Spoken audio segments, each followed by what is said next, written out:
I've got to do the news!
Welcome, people. Welcome aboard the good ship Brew. This fill your vessel, fill your cup Friday. I'm your humble host, Lefty. This is the Brews at 10. Let's brew this thing, people. Quite a lively chat already. That's awesome. I can see quite a few familiar faces as well. Shouty Bloke was in first. We got Jim Speak, Gaz, Flowsnake, and nice to see you, Jacqueline, as well. I was gifted a membership. That's incredibly generous, whomever that was. Solidari-Tea for that gesture. And speaking of members, here's the full roster, 108 now. Not 1, 2, 3 anymore, unfortunately. A few people didn't renew, so it's not being introduced by John Lennon. Doing the count, that is. 1, 2, 3. Anyway. Doc Davies also with us. Nice to see you. Darren Smith just joined us also. Do hit thumbs up as you join us, people. Somebody that was asking Gaz, I think it was, yeah, whether you like now or when the stream starts, but I'll prompt you all immediately, please. Hit the thumbs up button. Remember, I can see how many people are watching and hit the thumbs up button in real time. I'm joking. Thank you very much, all the members. And however you choose to support the channel, whether it's a gifted membership, those are just 99 pence, by the way. Super chats, which is open if you're watching live, and super stickers. If you're watching back later on, catching up, super thanks are available. And there's always the trusty Buy Me a Coffee page in the description of any content on the channel. Check out the link. Just do a few plugs to kick off.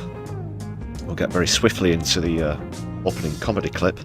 Not only because we've got quite a packed stream this evening, it's good for content. Unfortunately, it's a bad day for justice here in the UK.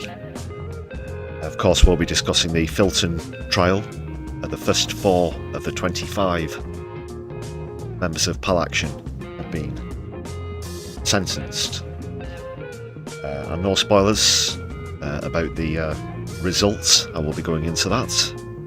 However, I will say that it is, unfortunately, another affront to justice in the UK. That was at Woolwich Courts. The sentence came earlier today. We'll also be catching up with the hot seat, the current hot seat in Makerfield in that by-election. Plenty of other stuff as well to come up on the stream.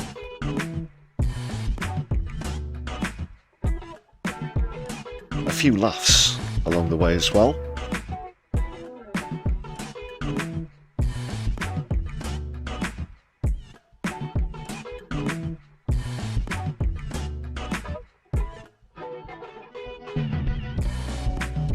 I think I've done all of the plugs that I needed to do and all the self-promotion. I think. Oh, just one more thing. Please do open up some non-stream content on a mobile device and gift us some hype points. You can only do that on a mobile device, by the way. It's completely free. It just helps the video out on the algorithm.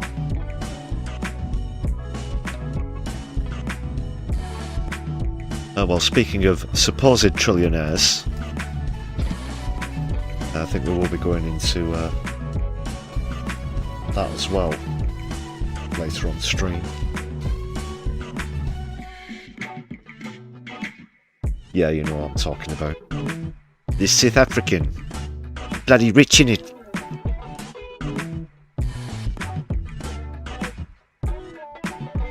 Yeah, that's all the self-promotion done.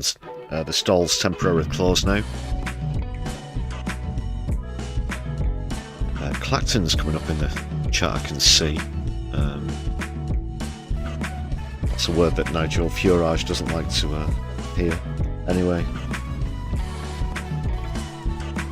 First comedy clip's going to come from Noow Media. I've seen a couple of these already, as well as individual efforts from Nicole Janis and Ty Hickey, who've now teamed up. It's good to see them collaborating in this new project.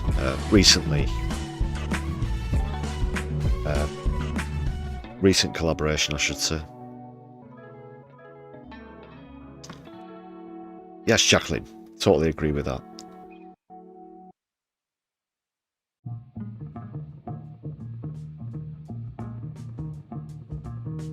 Right, without further ado, just got to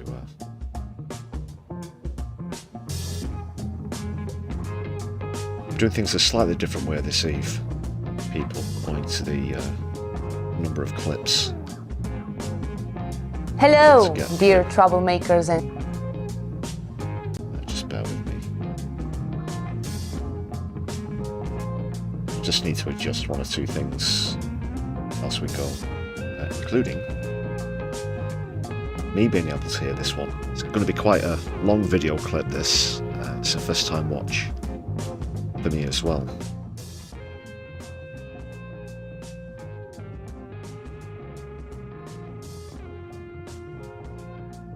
Okay, so this is going to be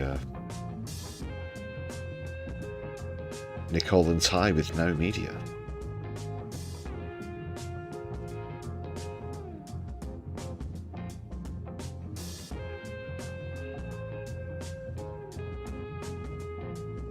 It will be in a sec.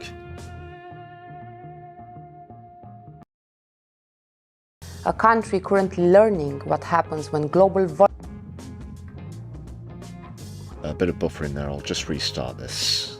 Sorry for anybody who missed the start. Due to the buffering. Okay, off we go. Hello, dear troublemakers and sleeping zombies, and welcome back to Now Daily. Today, we're talking about the Balkans, specifically Albania, a country currently learning what happens when global vultures smell money. But the world always forgets what the word Balkan actually means. As a Balkan myself, this hits home, and knowing the definition, I almost feel sorry for the enemy. Honey and blood. That's the meaning of Balkan. A beautiful land that is incredibly bloody to conquer. And right now, some Western oligarchs are trying to drain the honey, while the locals are bleeding. Let's introduce the parasites of the day. First, we have Jared Kushner, a man who looks like he was made in a lab out of wet cardboard and pure greed. Next, it's his wife, Ivanka Trump, who literally said she discovered this protected land while barefoot hiking from a billionaire's yacht. Because that's how international real estate works when you're a royal parasite. You take a swim, you walk on some grass, and suddenly you own a sovereign country's coastline. Then we have the local sellout. So many sellouts around, right? Albanian Prime Minister Edi Rama. Rama is screaming that this project will never stop as long as he's alive. Which translates to, the check already cleared, so get the hell out of my way, birds. But honestly, why are we even surprised by this? This is just like the standard colonial software running on a brand new update. We already know exactly how those parasites operate. Look at how the Western-backed cartels and oligarchs took the land of Palestine. They didn't look at the people who had been living there for generations and think, oh, this belongs to someone. No. They just claimed biblical Airbnb and scripture promises on stolen land. To a sociopathic real estate mind like Jared Kushner's, there is zero difference between a West Bank settlement and an ultra-luxury eco-resort on Albanian land. This is the exact same psychological sickness. They see a map and they assume God left it there for them to monetize. If you can wipe out entire families and erase cities under the guise of security and civilization, do you really think these demons give a single damn about the pink bird? Because when you have billions, the law isn't a boundary, it's a price tag. Ivanka swims ashore and talks about realizing the land's potential, which is billionaire speak for destroying it. They tell the locals, think about the jobs, you can be a waiter. Yeah, amazing. The Albanians can go from owning their paradise to folding towels for some tech bro named Chad at Jared's luxury spa. That is the deluxe package for modern globalization. You lose your land, you lose your history, but hey, at least you get to carry the luggage of the people who robbed you. So, Albania. It's about time to show those parasites why the Balkans are referred to as honey and blood. For more on this story, we go to our correspondent Tig Hickey. Tig, tell us more about the parasitical situation in Albania. Good evening, Nicole, and tonight we bring you the story the international media is desperately trying not to notice, the flamingo revolution in Albania, or as CNN is currently calling it, Balkans be cray-cray. For nearly 2 weeks now, thousands of Albanians have been marching through Tirana carrying giant pink flamingos and demanding the cancellation of luxury developments linked to Ivanka Trump and Jared Kushner in protected wetlands on the Adriatic coast. The movement has grown into a broader revolt against corruption, oligarchy and the economic model that has dominated Albania for decades. Now, naturally, Western media organisations are fascinated by how many billionaire genocidal Zionists they could squeeze into a Knicks game. The protests take their name from the flamingos that inhabit the threatened wetlands, not because Ivanka Trump looks a little bit like a flamingo, or indeed that her father has any romantic inclinations towards the wading bird. Although at this stage, who fucking knows? Demonstrators have filled the streets carrying signs reading "Albania is not for sale" and demanding that their coastline not be transformed into a luxury playground for billionaires. Protesters appear to be environmentalists, anti-corruption activists, working-class Albanians, students, local residents and anti-capitalists. But in spite of all this, a spokesperson for several Western news organisations reassured viewers that if you just give us a little bit more time, we should still be able to pin this one on Iran. Albanian Prime Minister remains supportive of the project, describing it as modernisation. Protesters describe it as selling the country to a remorseless paedophile class of politically connected billionaires. For now, the Flamingo revolution continues. Thousands in the streets, a growing anti-corruption movement, one of Europe's largest environmental protests in years, and a few sneering paragraphs on page 17 of the international news agenda. Still, experts remain confident. History shows that anti-imperialist movements rarely spread, particularly when nobody is allowed to hear about them. This has been demonstrated repeatedly throughout history, usually shortly before they spread everywhere. Back to you in the studio, Nicole. Thank you so much, Tig. And now I have to tell you, welcome to the most corporate gaslighting event on earth, the World Cup 2026. By the way, remember Qatar World Cup? 4 years ago. Every single match came with a mandatory Western ethics lecture.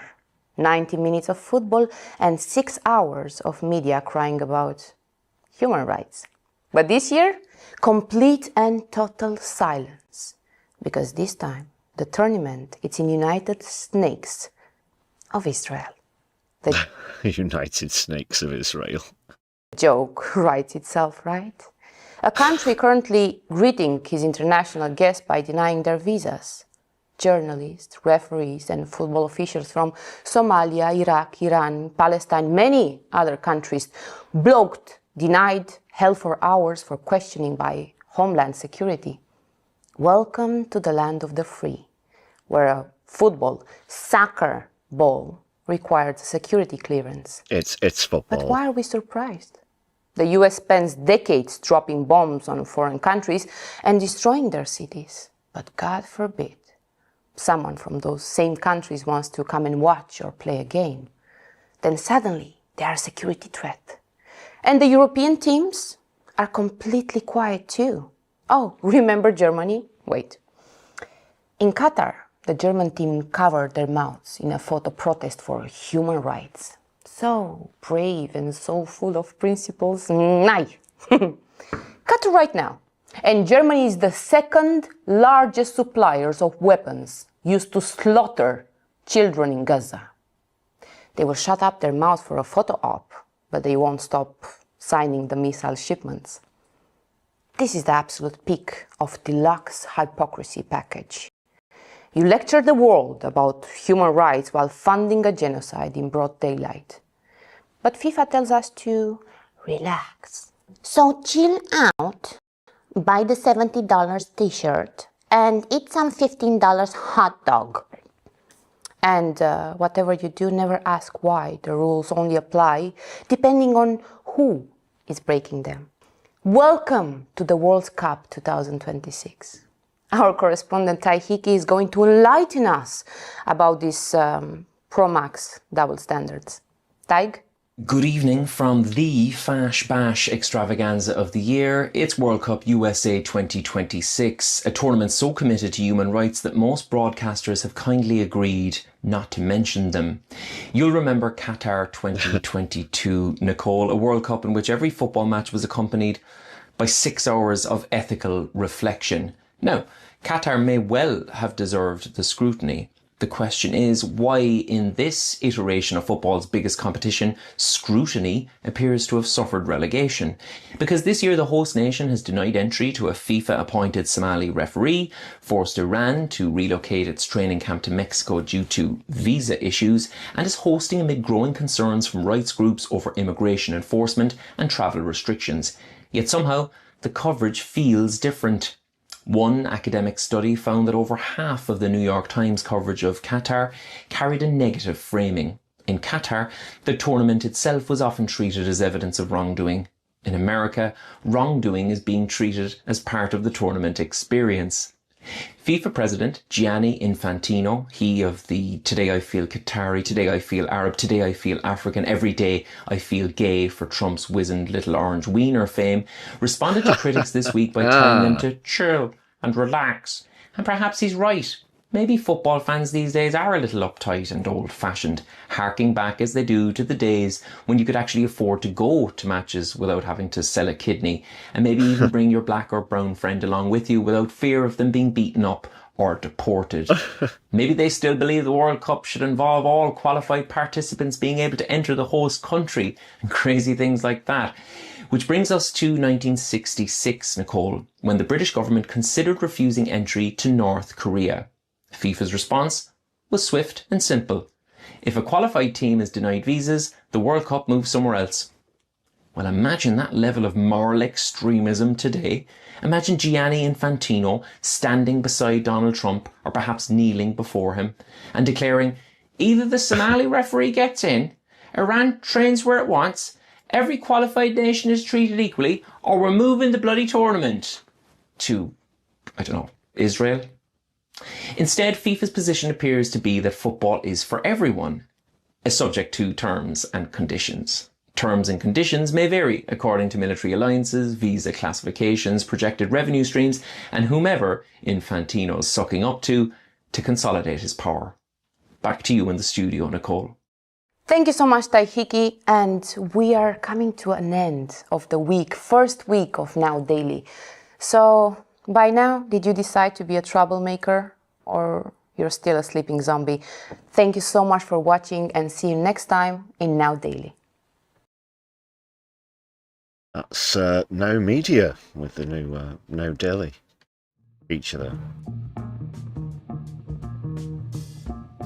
There's a link in the description if you want to go and subscribe. They are on the YouTubes.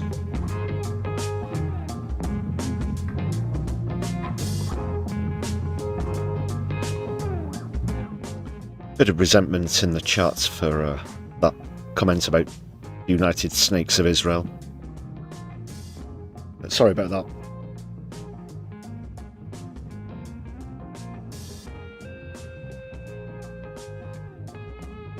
Hope you're okay, Flo.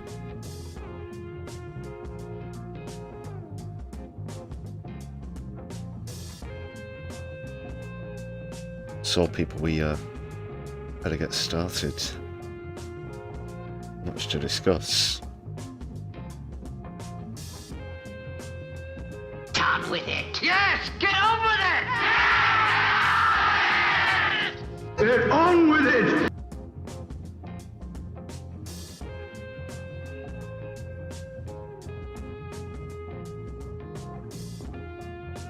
Yes, just a short time before we came on stream,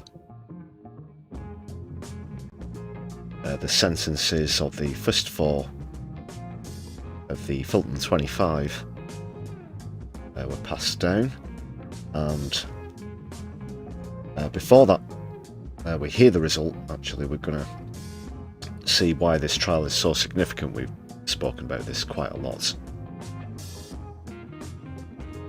of late. Of course, we've also been covering Defend Our Jury's process on the channel as well. We are in fact first going to hear from somebody who was involved in the Bryce Norton spraying action. Do you remember the RAF Bryce Norton action? One of the ones which gained a lot of publicity, obviously, carried out by Hal Action.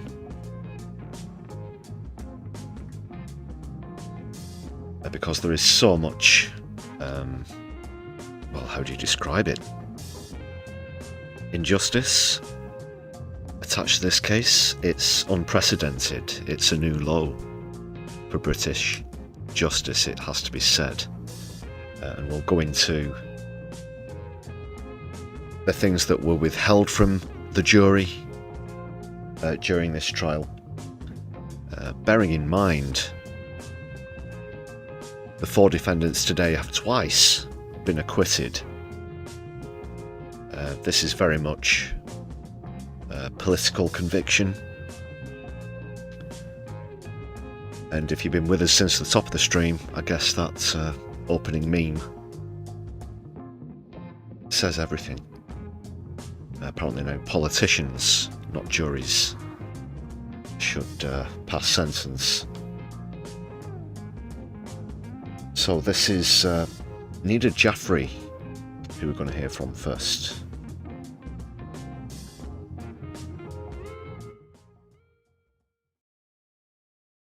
If 4 activists are sentenced as terrorists on Friday, every future activist, every future direct action, and every barrister who cites the legal defense of conscience, all of it becomes prosecutable as terrorism. So this weekend I visited my friend Fatima Zainab Rajmani, a 22-year-old poet, student and political prisoner who could be sentenced as a terrorist this Friday. They are part of the Filton 25, whose crime was taking a direct action at Elbit Systems, which is an Israeli weapons manufacturer operating on British soil. Why is Britain so set on backing Israeli weapons manufacturers uninterrupted? The answer begins with Labour Together, the political project that built this Labour cabinet. Sir Trevor Chin, one of Britain's most influential pro-Israel lobbyists, became a director of Labour Together in 2016. He donated $175,000 to Labour Together. In November 2024, Chin received Israel's highest civilian honour. The death toll in Gaza that day stood at 43,000. This is a man who built the government that will not touch Elbit. Labour Together's largest donor was Quadrota Capital. This is a tax haven registered Cayman Islands registered hedge fund. They gave £4 million to Labour, with 121 million in arms industry holdings, which would you pass the smelling salts, please? Would you believe it? It's all about the industrial military complex. It's all about money for so-called defence, isn't it? Defence contracts. More on that to come, of course, with the recent resignations from Labour. John Healey was one of the two. And just back to this, though, this is what it all boils down to, really. Our country is complicit in war crimes, which includes and involves the manufacturing of weapons to support a genocide. And now it turns out, of course, if you take action against that, against your own country carrying out war crimes, then in fact it's not your country or leaders of the country who are guilty. It is in fact you who's labelled as a terrorist. Includes Lockheed Martin and Palantir, and 171 million in fossil fuel investments. And you and I may have voted. Of course, Palantir come into all this. Of course they do. Labour, but we do not get these meetings. They do. They get to influence Britain's defence, environmental and foreign policies, and they set the agenda. And the agenda does not include stopping Elbit. But what Labour does not seem to understand is where there is oppression, there is resistance. And the pro-Palestine movement in Britain is very strong. And you cannot suppress it. By doing things like this, you only deepen it. If 4 activists are sentenced as terrorists on Friday, every future activist, every future direct action, and every barrister who cites the legal defense of conscience, all of it becomes prosecutable as terrorism. And if... And that is, it doesn't matter what you think about the original action. Well, it was the Bryce Norton action, which led to Pal Action being prescribed as a terrorist organisation. But with these individuals in the Filton case are concerned, this could apply to anybody. And whatever you think about that, whatever you might choose to protest about, as long as you do that non-violently. Yeah, let's not forget, of course, that this all goes back to some paint on a plane, and that's it. Not a single person was harmed. It's a symbolic thing. It's a gesture, of course, as well as a stunt.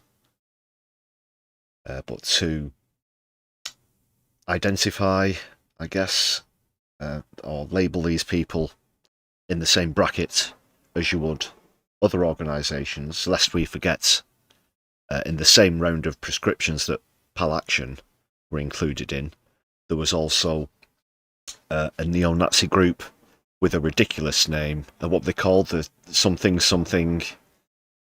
It was like knives, or it had the name of a weapon in the name, and they actually called themselves lunatics or the crazy, whatever it was. Yeah, to make that association, that comparison, to put those people in the same tranche legally is just absolute lunacy. Whatever your persuasion, that's undeniable. Reform win the next general election, which might be likely, they will not need to build this apparatus of crushing dissent. Labour will have built it for them. Yeah, because Labour spent, well, Starmer's Labour spent far too much time bowing to the Israeli lobbies, for example. They've also opened the door for people like Nigel Farage, whilst trying to suppress what they thought was an outlying minority in the party, when it actually turns out that when he said the door's open and you can leave, there was a mass exodus. And now that's trickled down into his public opinion, or lack of, I should say. So that's the basic background behind the case. Obviously, like I said, we spoke about this quite a lot on streams and in content. But now here's Craig Murray with a bit more about what has been withheld from the juries. Again, this is unprecedented. The way that this has been set up, the way that this has been rigged. Essentially, the government turned round to a judge, Judge Johnson, it was in this case, and says, this is what we want. And we'll do retrials, and we'll use as many conniving and, underhanded methods that we can. So, of course, a lot of you will already be familiar with Craig Murray as a journalist in his own right. Here he is in a bit for the Canary. Just give me a couple of seconds here. People, sorry once again. Doing things slightly differently to make sure I can hear this myself.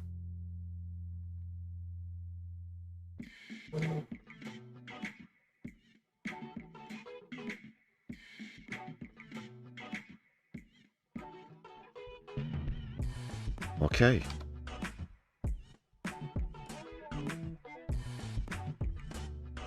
So shout out again to the Canary for this clip, and going to be providing, I should say, the next one that you'll see as well. Yeah, if there's any trolls in chat, just continue to help towards the watch time for this stream and help to support some socialists. That's what you want to spend your Friday evening doing. Dare say your thoughts might not have too much influence on those present in terms of how convincing they are.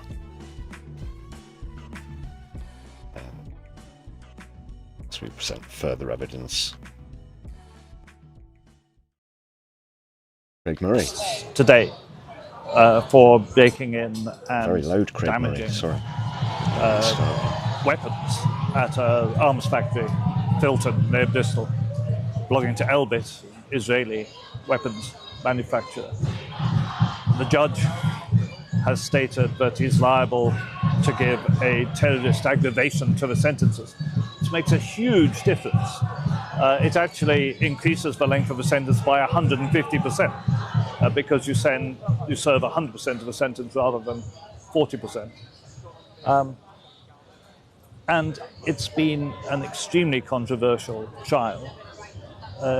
It's been a trial where the judge has made a number of really remarkable decisions. He banned the words genocide and ethnic cleansing from being used by the defense. He had notebooks shown as evidence to the jury belonging to... Yeah, whatever your accusations about violence are going to be addressed and well knocked out of the park, really. Crowcrag, if you could just stop with the spam with that message on repeat, that'd be cool. I think you've both been given fair warning there. Defendants, he had all references to Elbit Systems and what Elbit Systems does and its connection to Israel and the arms industry removed from those notebooks before they were given to the jury. He allowed the prosecution to release during the trial a highly edited version of video evidence which gave a very misleading impression of what had happened. Highly edited. Highly edited. Yeah, apparently to make it look as though you're hitting someone with a sledgehammer when you're not, for example. Happened.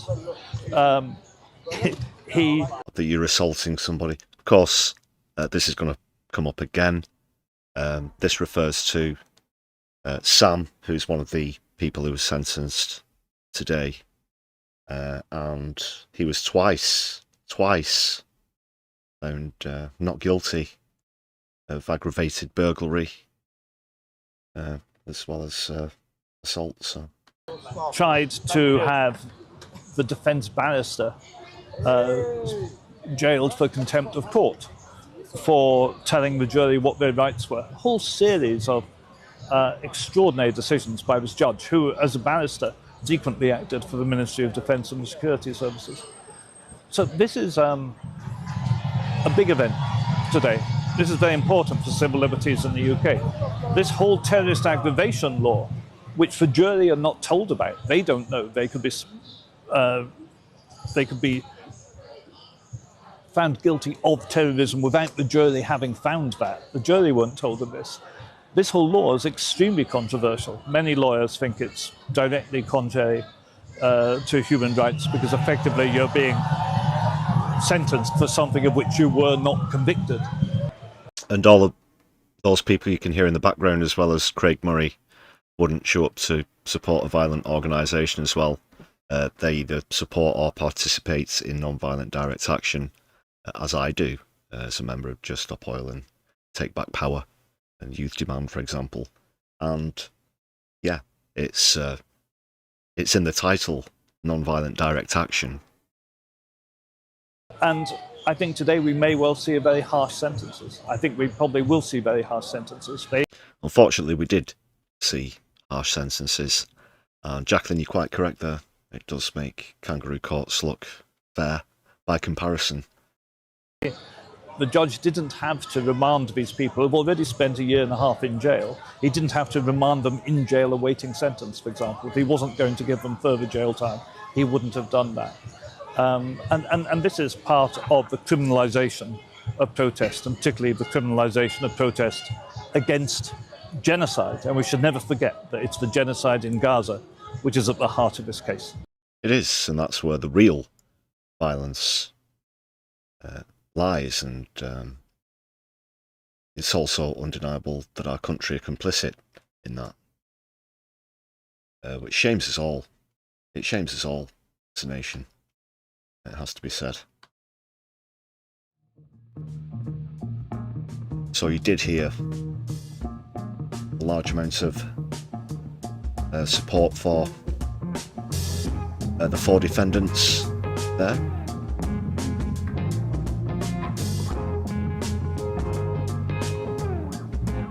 And now we're going to see a bit more of that support. Again from the Canary, as I said. Excellent alternative media.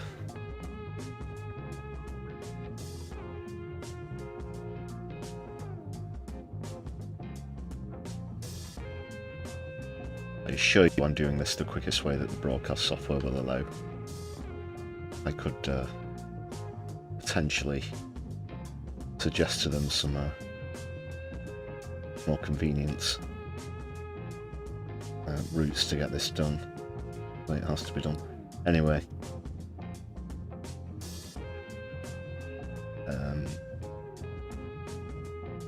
Yeah, that's all done now. Sorry about the delay. once again, a shout out to the Canary.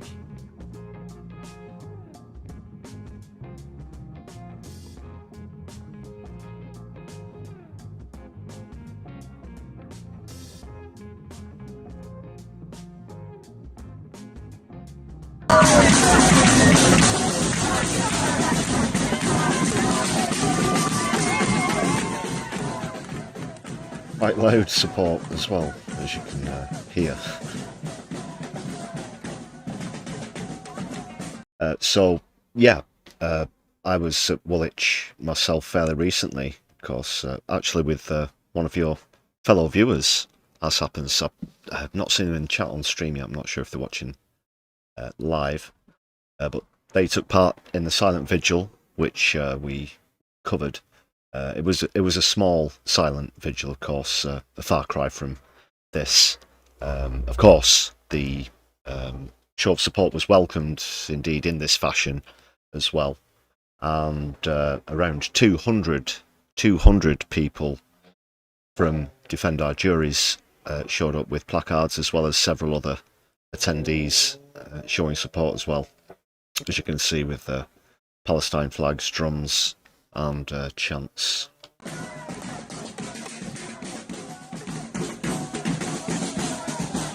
This is Canary footage. Once again, this isn't our exclusive footage, just in case there's any confusion. We have covered Woolwich before, but this isn't ours.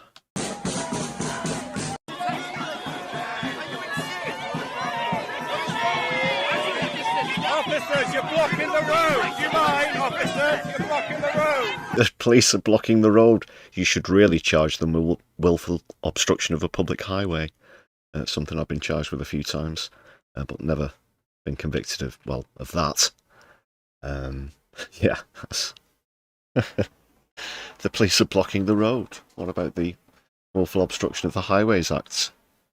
1986, I believe it is.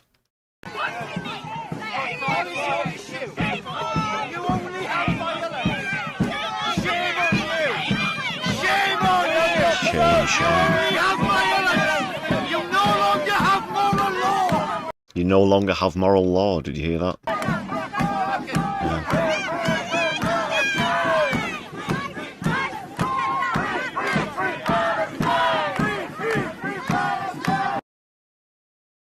So an incredible show of support.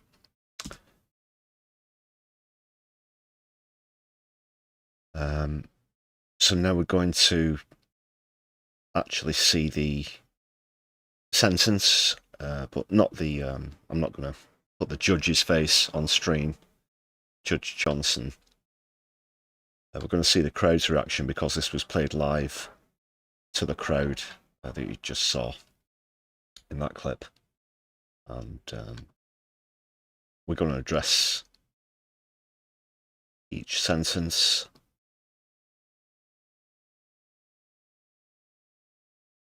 As we hear them. So,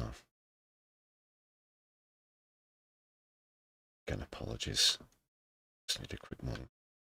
Check I can hear this myself. Yeah.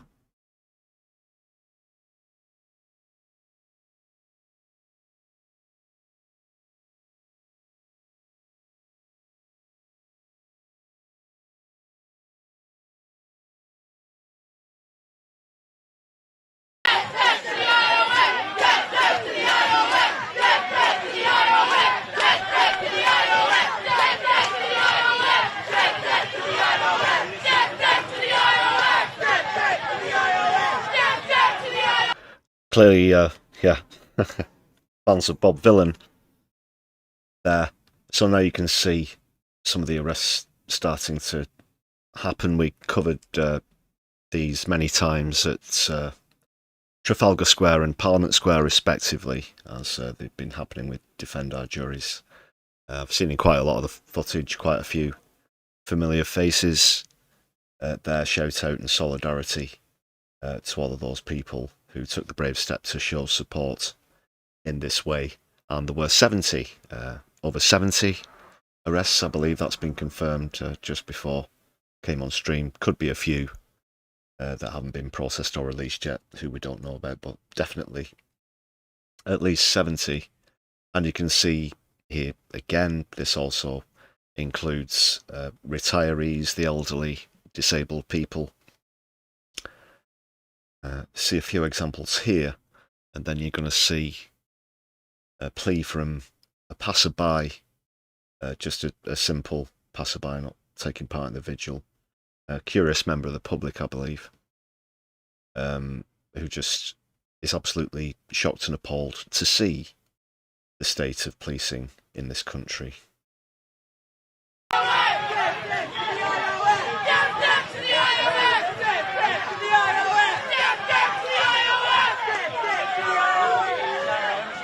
I want to give a shout out to Ranson as well for this particular clip.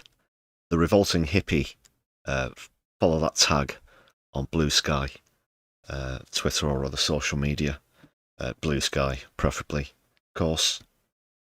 Yeah, awesome person, one of my fellow JSO supporters as well. Take Back Power, and someone who I'm proud to have been on many marches and taken action with myself over the years.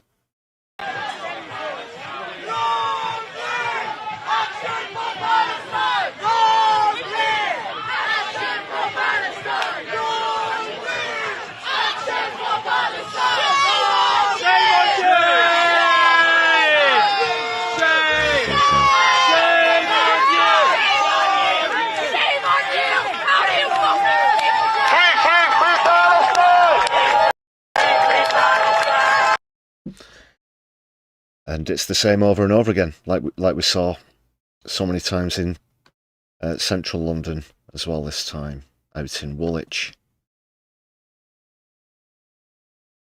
Solidarity with all those who took part. If you're watching this and you were down there and took part yourself, of course we'd love to hear from you. You're on my left eye. But this does bring further shame on the country. As this passerby pointed out. Let's just get this queued up and share this with you.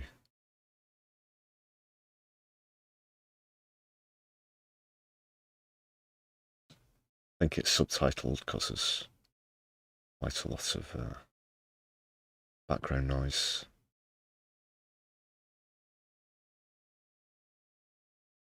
I think it is. Sorry, it just takes a little longer under these circumstances. It's so ram-packed, this quality stream. Basically, I load all the clips up pre-stream. It keeps crashing and tells me to go fuck myself anytime I want to play anything. Okay, here we are. Thank you. I'm talking to you. I'm just trying to do my job. She's very frail. Can't you see her? I'm just trying to do my job. You're just doing your job as a stormtrooper, as a good obeying stormtrooper, in full knowledge of the facts that your country is complicit in war crimes, of the fact that Elbit Systems were complicit in those war crimes, of the fact that these protesters were not violent, in the fact that these people here to support those protesters, who were on, 4 of whom who are on trial today, are not violent either. And I don't give a fuck if you're getting paid to do that or not, if that is your employment. I just care about whether that is right or wrong. And it boils down to one word, which is inexcusable. The actions of the police and this legislation, both inexcusable. And this lady knows it. She's frail. Can you not let her go? What help, of what use are you gonna put this beautiful lady in a cell or something? Of what use? Can't you see how frail she is? Okay. Just for holding up a plaque. Regular viewers might have seen a few familiar people in the background. Just Well, hold him. Can't she be here? Come on. Definitely a terrorist, so Yeah, really frightening. We certainly have to classify these people in the same ranks as violent neo-Nazis, don't we? Yeah. Makes you sick, doesn't it? Doesn't it?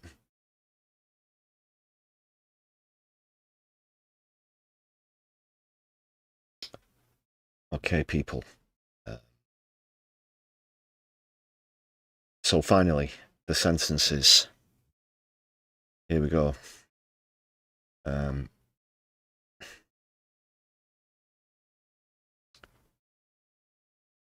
I'm almost lost for words myself. We've seen record sentences for climate protesters before, including friends of mine. And now this, which is definitely as bad, if not worse.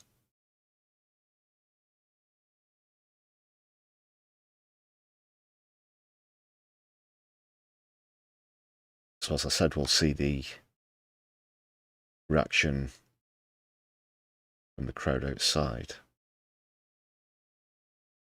as this was read out live. I think it was actually broadcast live on TV as well.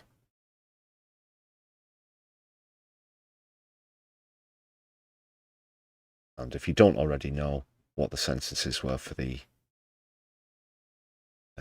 4 defendants, then stand by, because this is pretty shocking.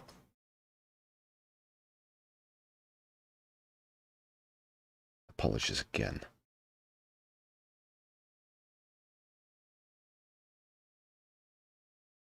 Sound check, yep. For the offence of criminal damage, I sentence you to a special custodial sentence of 6 years less 45 days. That consists of a custodial term of 4 years and 320 days and a 1-year additional licence. I disqualify you from driving for 4 years and 91 days. Not certain why the driving ban came into that, although given that the sentence was over 6 years, what good is a driving ban of 4 years? Because as far as I know, correct me if I'm wrong, but you don't do much driving whilst you're in prison. 6 years.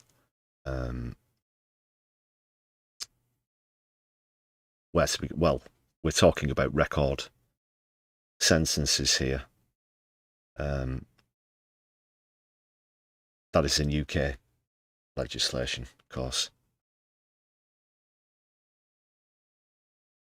And it was Sam who received the longest sentence, as you're about to hear, in a few moments. Just bear with me a second, sorry.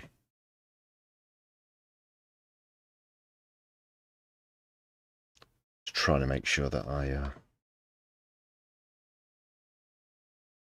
don't allocate. So I believe that Fatima, this is Fatima's sentence being read out. Sorry, it wasn't at the start of the clip. The owner cameo, I sentence you to a special custodial sentence of 6 years less 45 days. That's the same as well. Yeah, for Ellie, as she's colloquially known, Eliona Camino, 6 years less 45 days for both herself and Fatima. That's just... Where do you even begin to describe the injustice in that? That consists of a custodial term of 4 years and 320 days and a 1-year additional licence. Fatima Zainab Rajwani, I sentence you to a special custodial sentence of 5 years and 8 months, less 45 days. 5 years and 8 months, less 45 days. Bearing in mind they've been on remand and awaiting trial, etc., for about 2 years now already. But only 45 days are being sort of trimmed off as well. So that was for Lottie, real name Charlotte Head, as was read out there, but colloquially known as Lottie.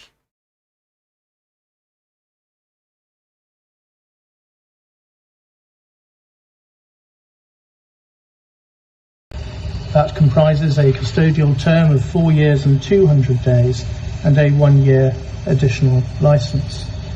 Samuel Corner, I sentence you to 3 years and 8 months imprisonment for the offence of inflicting grievous bodily harm. For the offence of criminal damage, I sentence you to a special...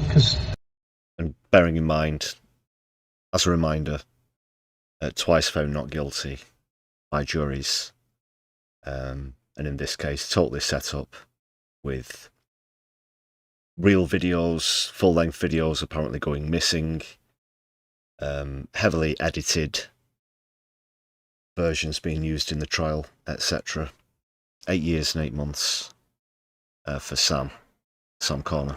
A consecutive special custodial sentence of 5 years. That comprises... Special custodial sentence. We've invented some new unjustifiable twattery just for you, just because we couldn't convict you fair and square in a court of law in front of a jury of your peers. We've got to do it this way. Comprises a custodial term of 4 years and a 1-year additional licence. It's a sham. The total sentence in your case is therefore 8 years and 8 months. And you may now be taken from the dock.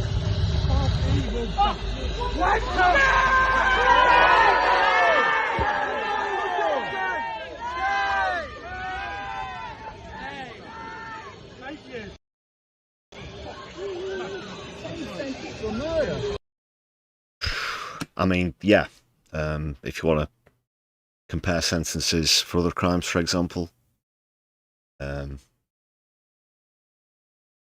just beyond ridiculous. So ranging from around 4.5 years, wasn't it, to almost 9 years, well, 8 years and 8 months for Sam Corner there. Yeah, I think a couple of people in the chat could do with just chilling out for a bit. That's there you go. Did give you both fair warnings, so yeah. Back to this though. Back to the matter in hand. And I'm utterly shocked. I didn't have my hopes up. Of course, we've been covering this trial for a while ourselves. I thought they might be around the same sentences in terms of length that we'd seen for climate protesters in the past. So, yeah. But 8 years and 8 months is just ludicrous. It's an absolute sham trial. A sham of a trial by a kangaroo court. It's a dark day for justice here in the UK. It really is. A very dark day.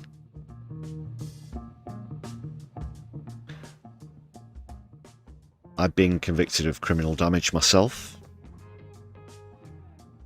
I didn't even get that is a prison sentence in the conviction. I was one of 2 people on trial. It wasn't a jury trial. Yeah, it was just a magistrate's court. And remember, this all harks back to that, a spraying action, which is the same type of action which I was involved with. As I said, and as I always say, yes, I have been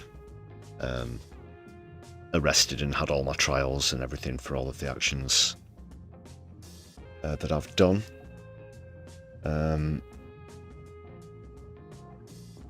8 years, 8 months. Now, normally, previously, where sentences for climate protesters are concerned, you often see around half of the sentence served, half of the time served, that is. But because of these new measures, because of the associations that have been made with terrorism, of course, that's a whole different ballgame, where time for good behaviour or whatever is concerned.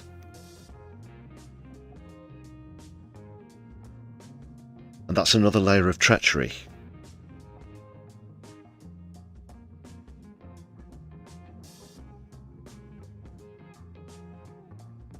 Yes, so passed twice through the courts.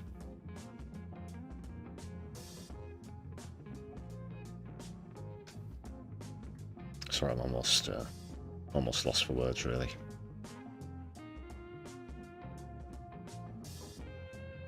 Luke Guru, you got way lesser sentences for trespass and vandalism at Greenham under Thatcher than the Filton activists have under so-called Labour government.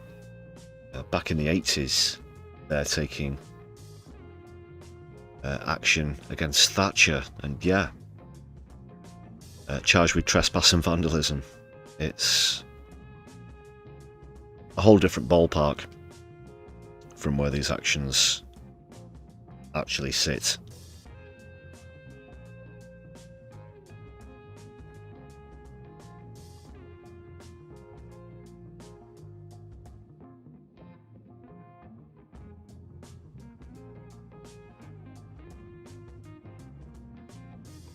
Total stitch up, as you're saying in the chat as well, Halleck. Yeah. We are going to have to move on. Sorry, I'm just somewhere between gobsmacked and the verge of a 3-hour rant, I think. Sustained rant, no less. But I am going to have to get on to other matters. We're going to be providing more content where that's concerned as well. Of course, believe me.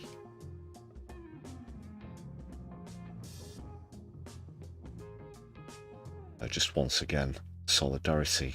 That was the first of the 25 Filton defendants. Can it get even lower? I think is the question.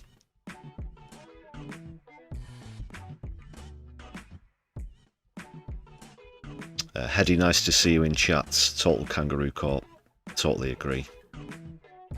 JK, nice to see you as well. Yeah, very much political convictions.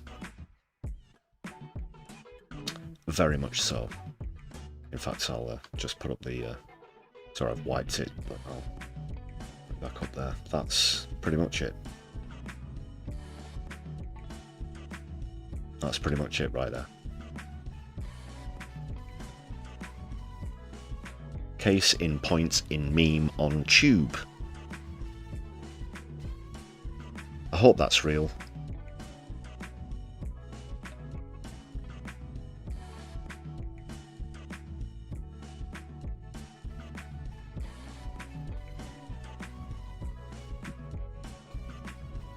Oh yeah, Jacqueline, good point as well. There's absolutely disgusting criminal perverts out there as well. Some of them in positions of high power. Quite a lot of them, allegedly as well. We'll be, again, here all night talking about that one.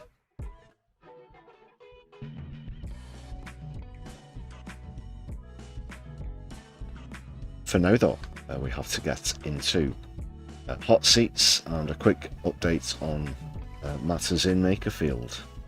Plus the by-election's just a few days away now. Let's see what's happening. You can all sing along if you like.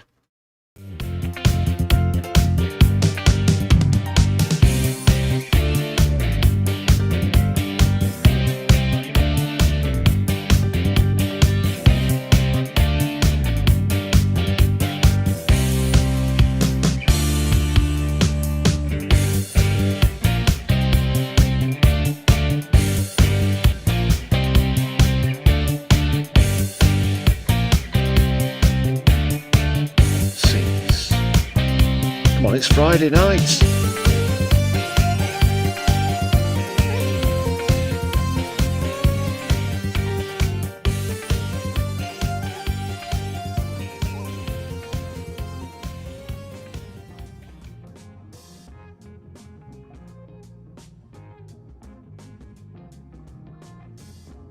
Hope you were singing and dancing along, if you were in a location or position to be able to. Obviously, not if you're driving an articulated lorry down the M1 or something, I don't know. Please don't. We can sing along, I guess. Don't look at the clips either, look at the road. Eyes on the road, driver. Okay. Up first. This is hopefully where we're going to start to ascend into a better mood, a lighter mood, following what we just covered. Because there are some positives to take from Makerfield, general left politics as well, at the moment. In fact, do have one council election, council by-election results to bring as well. That's also looking a bit more positive. First of all, well, unfortunately she's quite far behind in the polls at the moment.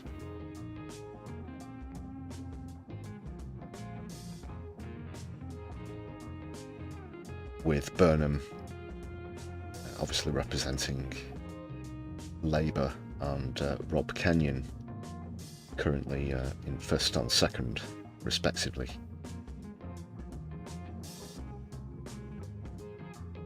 In the polls, as we discussed on the last stream, but she's still a great orator, and this is definitely worth hearing.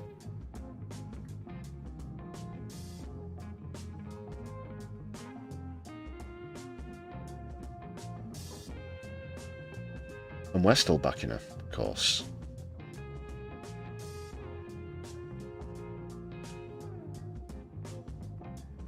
Even though she's an outsider in this case.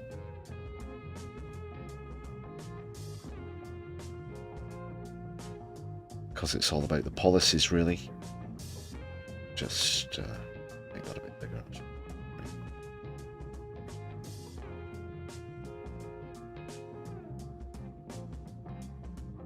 Because even though it looks as though Burnham's going to come out on top in this one, whether he just edges it or wins by a margin remains to be seen.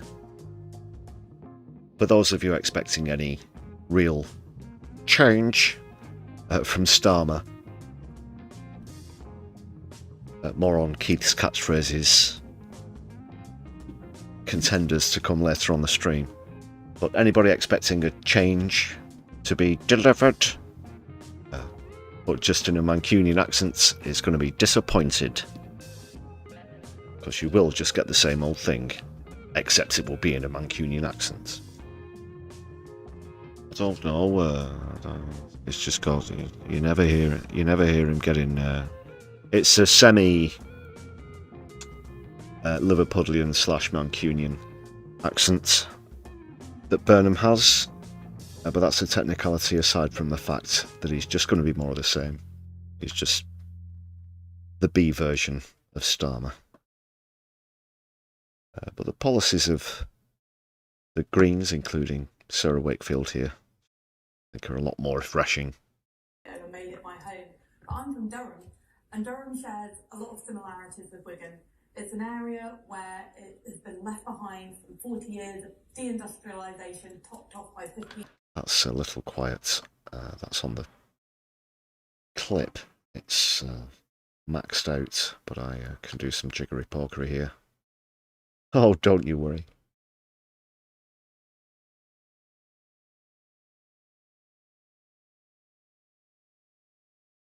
Should be plenty loud. Activate audio boostifier. Years of austerity that haven't been dealt with. And so when I'm out and about with you guys, I know that you're angry. I can hear the frustration. I can hear the desire for change. And I'm standing because I believe we can have a better future. I believe that we deserve a country where good public services are paid for by those who can most afford it. I believe we should have a fair voting system so you can vote with your heart as well as your head. And I believe we should make space for abundant nature, healthy food and community so we can all live the happy and thriving lives we all deserve. So don't vote in anger, vote in hope. Well, there you go. Yeah, and there still is time for people to vote in home. It's not over by the shouting, unless we could see. Realistically, I don't have the poll to hand to show you, but yeah, way behind in the polls. We do have to admit. We've looked at it was a Survation poll, I think. Last time we've seen others from Opinion, YouGov, etc. Basically, anyone who isn't Andy Burnham or Rob Kenyon is on single-digit figures in terms of percentage. Yeah, but we still back her. And you never know. You never know. Let's stay positive. There's hopefully, I've not seen this yet. I'm looking forward to sharing this with you if you've not seen it yet either. I did want to give my genuine reaction. As we try and raise our spirits next, moving away from Sarah. Good luck on Thursday, Sarah. I'm sure we'll be doing another stream between now and Thursday. But now on to another outsider. Although we've speculated recently on streams as to whether the novelty, comedy, whatever you'd like to call them, candidate Count Binface could in fact surpass the number of votes acquired by either the Lib Dems or the Tories. That's about as interesting as we can make this by-election in terms of a success, because a choice between Burnham and Reform isn't too great, let's be honest. So he's actually put out a promotion video with a song. He's done a song which we're going to check out in the next clip. Looking forward to this one, as I said. Really nice to see some solidarity and stuff in the chat concerning Greenham as well. Yeah, way back in the 80s. 42 years ago. Sticking it to Thatcher. I'm kind of jealous that I couldn't go and do that back in the 80s. So where was I? Yeah, we were about to watch Count Binface. Still begs the question as to whether you think he's sort of splitting the left votes, although it would seem to be potentially insignificant at this point.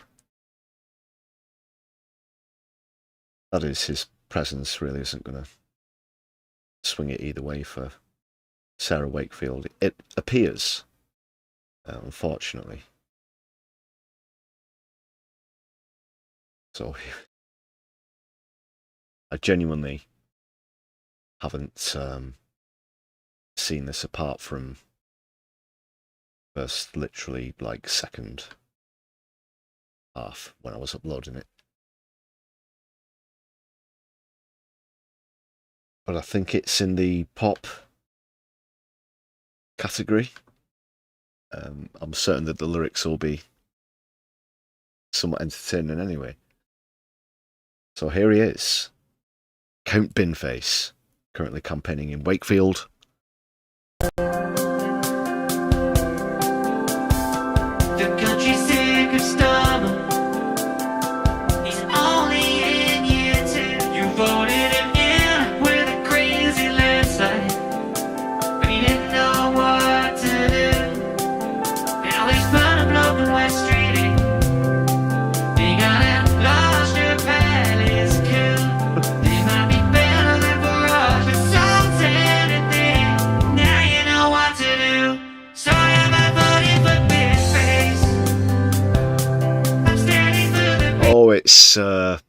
Okay, I thought there was an air of familiarity. Now the chorus has come in.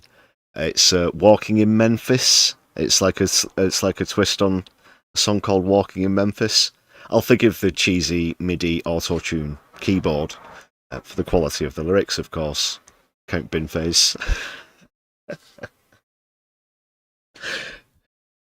Right, let's just skip back so we can go into the chorus again.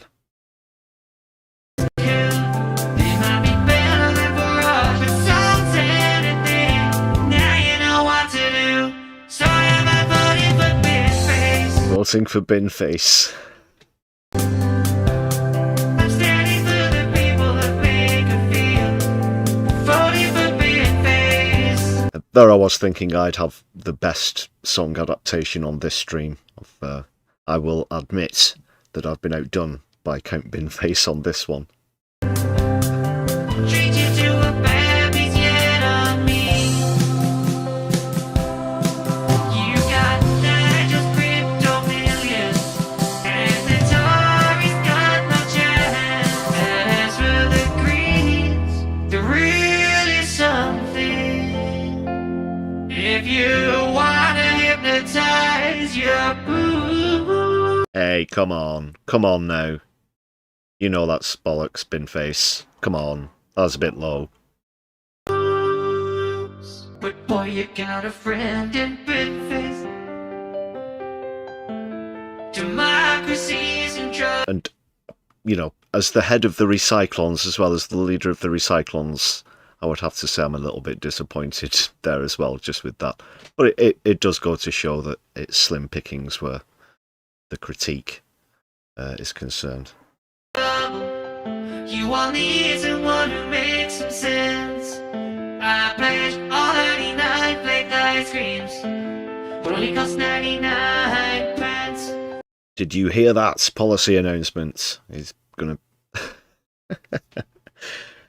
So, for anybody who doesn't live in the UK, yes, an ice cream just in a what we call a cornet or a wafer cone, you might call it, whatever, with a stick of chocolate in it called a flake. Here in the UK is known as a 99. So we'd make them 99 pence, because that makes sense, of course.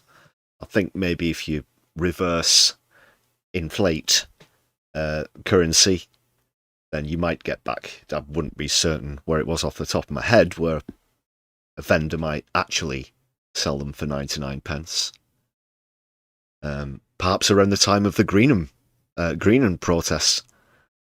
Do let me know if you can recall the last time that they were 99 pence. He also wants to bring back BBC CFAX, which I won't bother explaining again. It was a pre-internet thing. Okay. Any more policies in the song?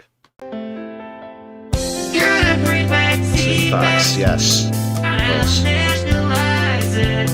Nationalise Adele. How did I forget that one? We were trying to remember Binface policies the other day on a recent stream. Of course, nationalising Adele, I'm not sure what that's just any money that she makes from her records goes into the economy. He brought that out when she was at the height of her success, of course. She still continues to be a very successful artist, of course. Doesn't release material very frequently anymore at the moment, but yeah.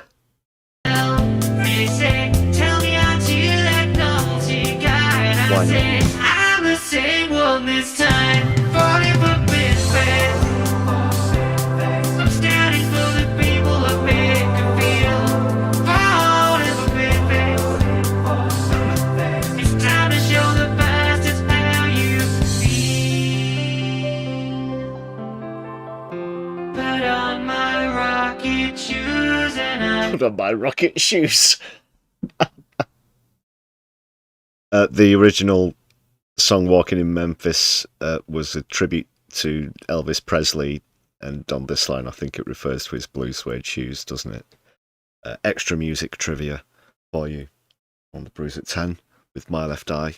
Nothing gets past my left eye, or both ears in this case. boarded my plane. Touchdown in a land called Makerfield.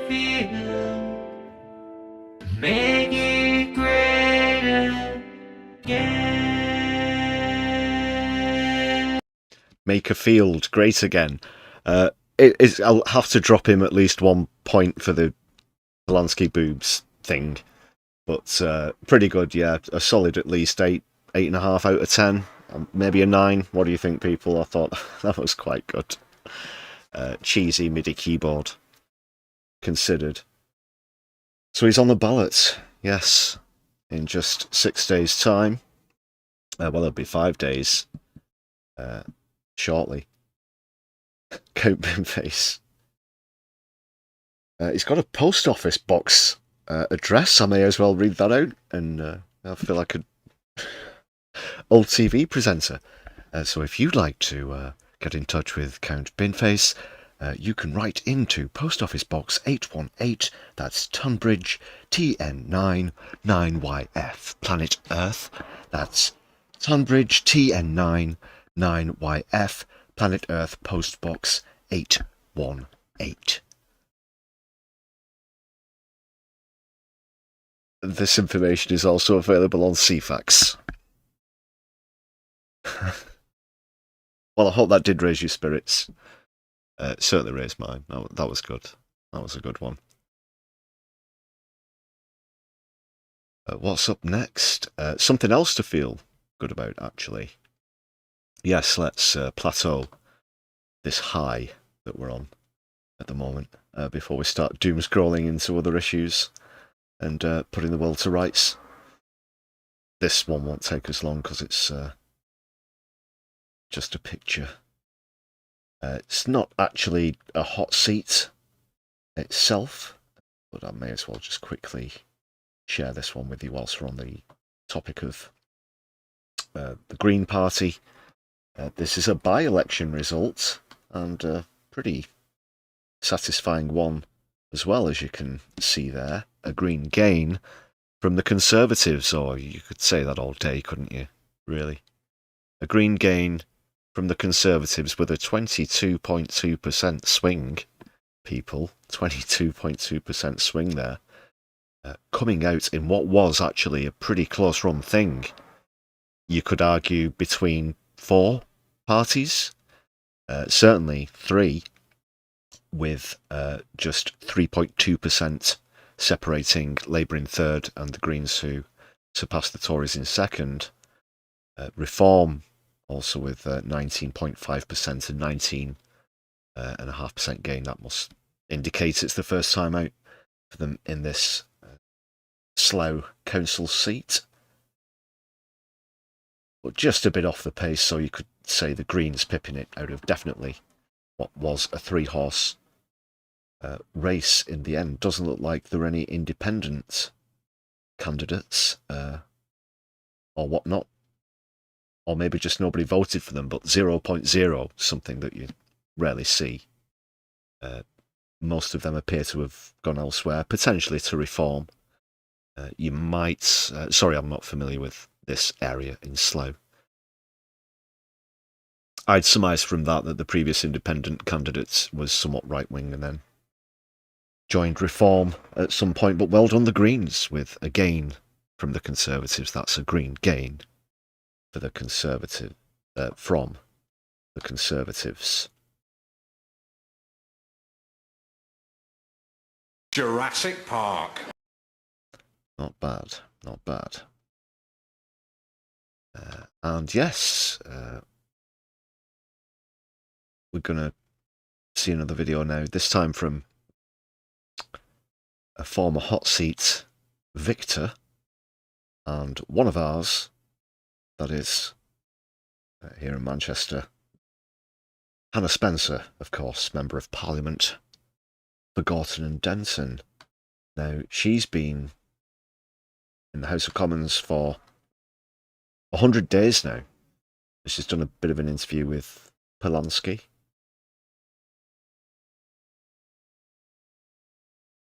Just getting this set up now as she reflects on her time in Parliament. We've already heard her at PMQs criticising MPs for drinking on the job. Also recently, great, absolutely wonderful dig at Reform on Wednesday. With what was it she said? The filth that's behind me. I'm paraphrasing, sorry, but in reference to Reform. And the look on Sarah Poachin and 30p Lee's faces were priceless. Sorry, just skip that back to the start. And yes, it's been pissing it down here in Manchester all week. So let's hear from Hannah. Just, nice and quiet, please, everybody. Especially you, Phil. You've not kept your voice down all stream. Our mute producer here, who definitely exists and is real.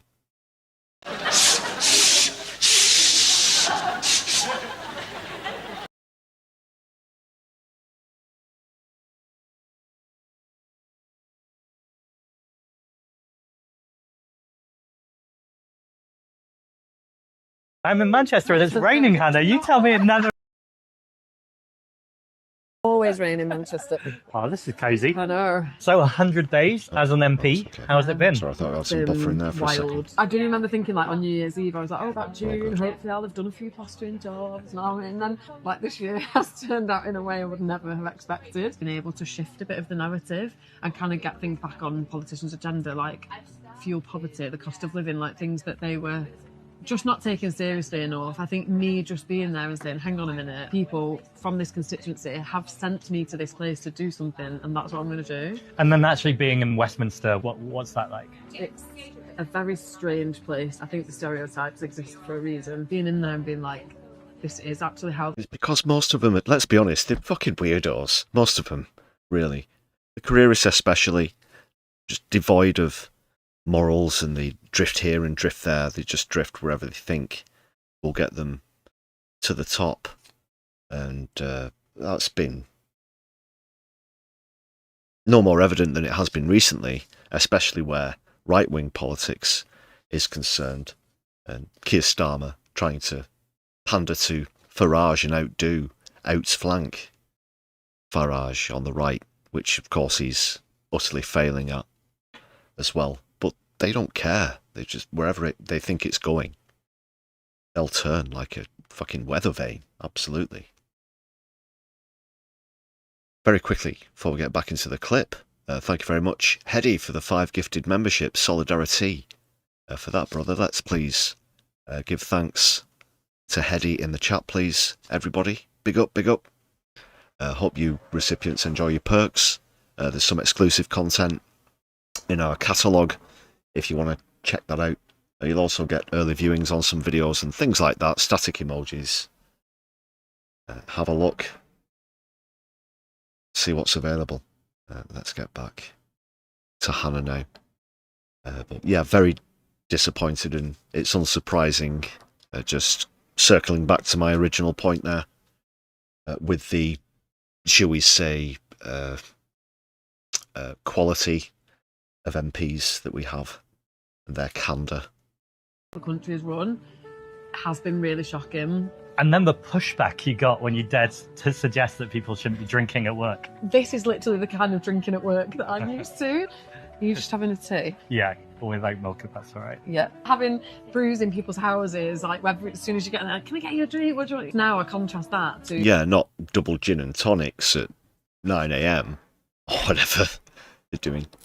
Is it 9? I think off the top of it, there's 9 subsidised bars in there. That may obviously taxpayers' money goes towards keeping the prices low, because you have to feel sorry for these people. They only earn 90-odd thousand pounds a year, the poor bastards. Plus the big tissues, please, Phil. Only earn £93,000 a year, plus backhanders, other privileges. These poor people. But no, seriously, it's good to see Hannah calling that out now from within. And Darren, good point there as well. They've all got one eye on those lucrative gigs that they get after politics.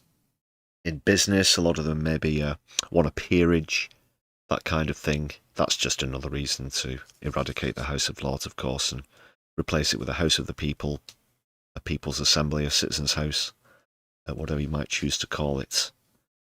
But the second chamber has definitely got to go.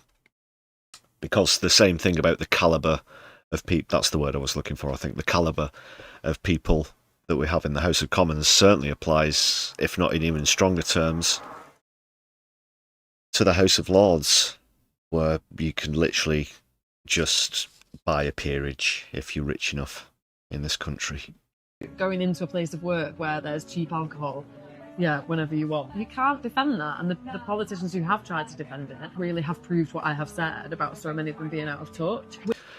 Yeah, good point there in the chat, and well, that just ties in with what Hannah Spencer's saying. Nice timing there, Eddie. Other benefits include £10,000 glasses, designer clothing, footwear, jewellery, executive boxes at sporting events, exclusive concert tickets, including hospitality, this kind of thing.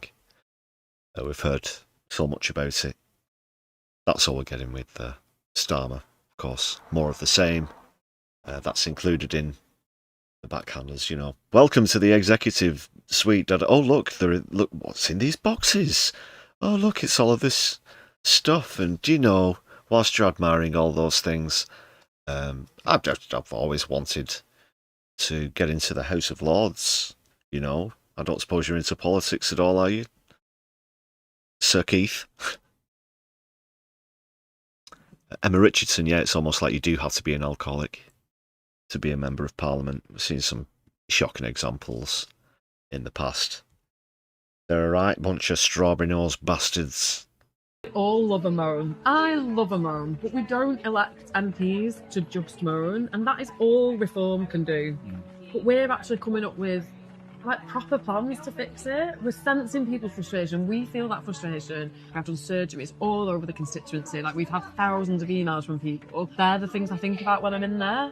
And there's no way that I could last in that place were it not for even now being able to visibly see the difference of what we've done. And this is only 100 days. Yeah, even though it's only a few other Green MPs at the moment. Soon see about that. Further by-elections pending and so on.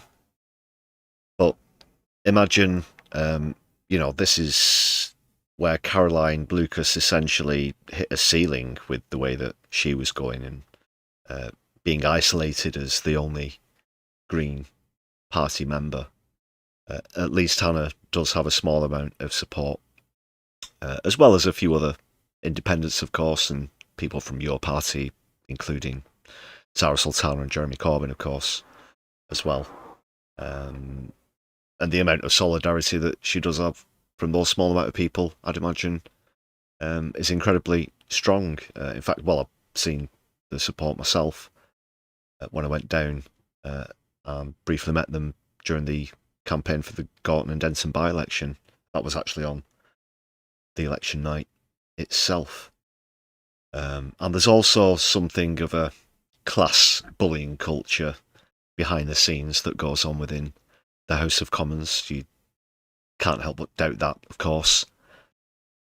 Coming from the establishment, and now you have these far-right goons in Parliament as well. It's not good, but she's very resilient, as we've seen in the first 100 days, and let's hope that there are hundreds more to come. Literally, as we just sat down, the woman was saying that their child couldn't believe that a plumber was a man. We've just shifted the whole narrative of what politicians and what plumbers can be. Generations of kids here that are going to grow up thinking, I can be a plumber, I can be a politician, I can literally be anything. Love it. Yeah. Let's get more Green MPs elected. Especially in the north. I'll drink to that. Yeah. Cheers. More people are acknowledging that, and whatever you think about, obviously, we don't have a positive view of reform or Rob Kenyon here on My Left Eye, but you do have to concede that the fact that he at least appears to be working class, or a working person, as Keir Starmer would describe it, because let's not forget, of course, he will always refuse to say working class. Oh, what a giveaway. Did you hear that? Did you hear that, eh? That's what I'm on about.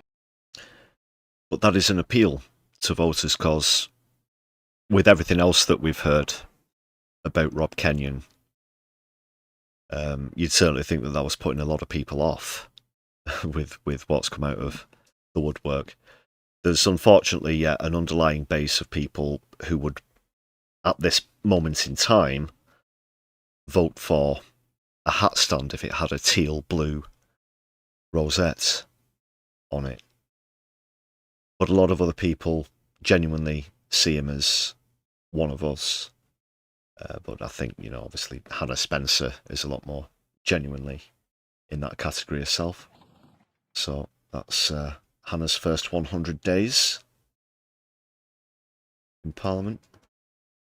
Just a quick catch up. And who's she going to be calling out next? That'll be interesting to see. So that just about concludes this episode of Hot Seats.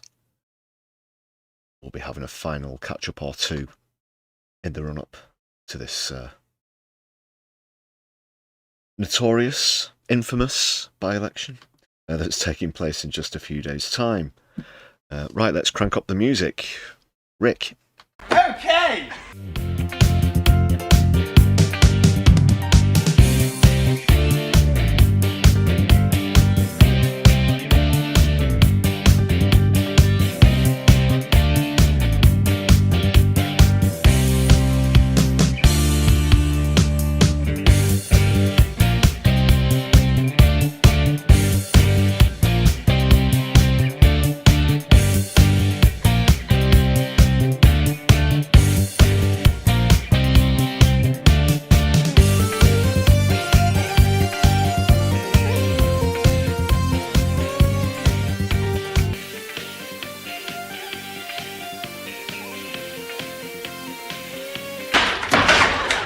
Music's too loud. The neighbours have been complaining.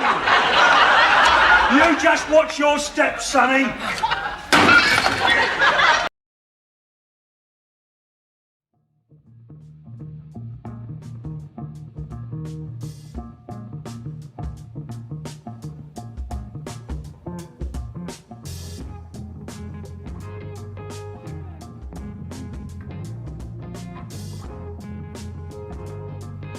Yeah, Darren, those 100 days have gone pretty quickly as well, haven't they? It doesn't really feel like that long since I was down in Gorton and Denson. Seems like yesterday.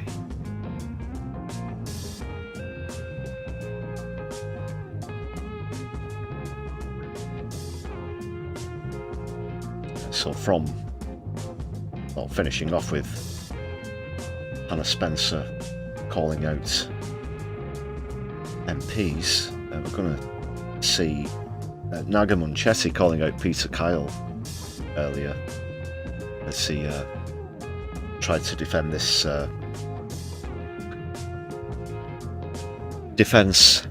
new defence bill, or spending plan, as it were, as we swiftly change topic now, of course, onto the two resignations that have happened this week.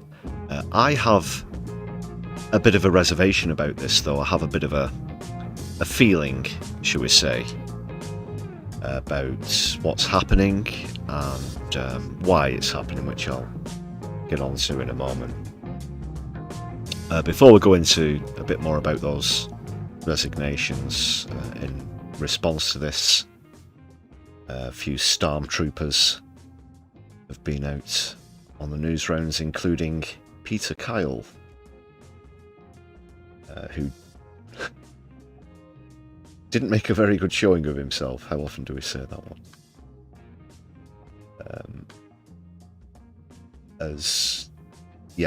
Naga Munchetti, as I believe she has done before with Peter Kyle specifically as well,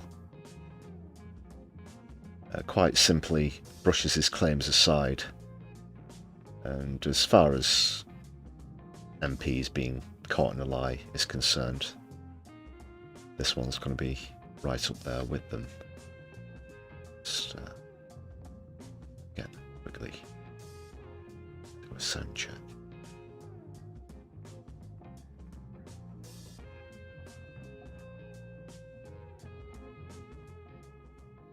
So he's here to assure everybody that the spending plan, which has so far caused those two ministers to resign, is actually really good and something to be excited about. Don't forget, people, we should also be really, really scared because, yeah, despite the fact that Putin has been bogged in the mire in Ukraine for longer than the duration of World War I, comparatively, at this point now, that day also passed this week, we're told, or led to believe, at least, that within the next 4 years he will be out and on the edges of the Atlantic Ocean, having taken over all of Europe, if we don't do something about it. So yeah, John Healey and others, John Healey, one of the resignees, said that the plan wasn't good enough. Peter Kyle says it's top draw. Who are we supposed to believe? Perhaps we can believe neither of them. And like I said, that's for reasons we'll come on to in just a few moments. First of all, let's see this top job on Kyle. And when you shout out to Sol Staniforth for this snippet of the full interview. See the plan, I think you'll see that we've put a lot of effort into getting it right. And plan is, of course, one of the Keith's catchphrases contenders. At this point in the live stream, this is where you're going to start to hear quite a few more of those contenders.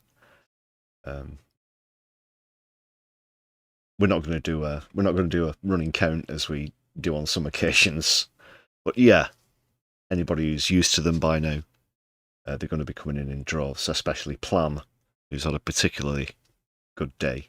When did you see the plan? Well, I have not seen all of the plan, but I'm assured, and I'm of course in touch and doing my bit as a department to make sure that we can do as much as we can to benefit the British economy to do so. Absolutely, just on that point. So you haven't seen the plan, but It's great, but I've not seen it. You know, here's my review of a film that just premiered. Oh, have you seen it? No. Really haven't, and in fact have heard nothing about it, you know. You're saying you're sure that when I see the plan, I'll recognise that this government is getting it right. You haven't seen... So, what we've heard so far is that plans are to increase spending to 3.5% of gross domestic product, and then forth onto 5%, which is what we're told when Starmer revealed this initial plan to pour more money into private contracts at the behest of the industrial military complex, of course.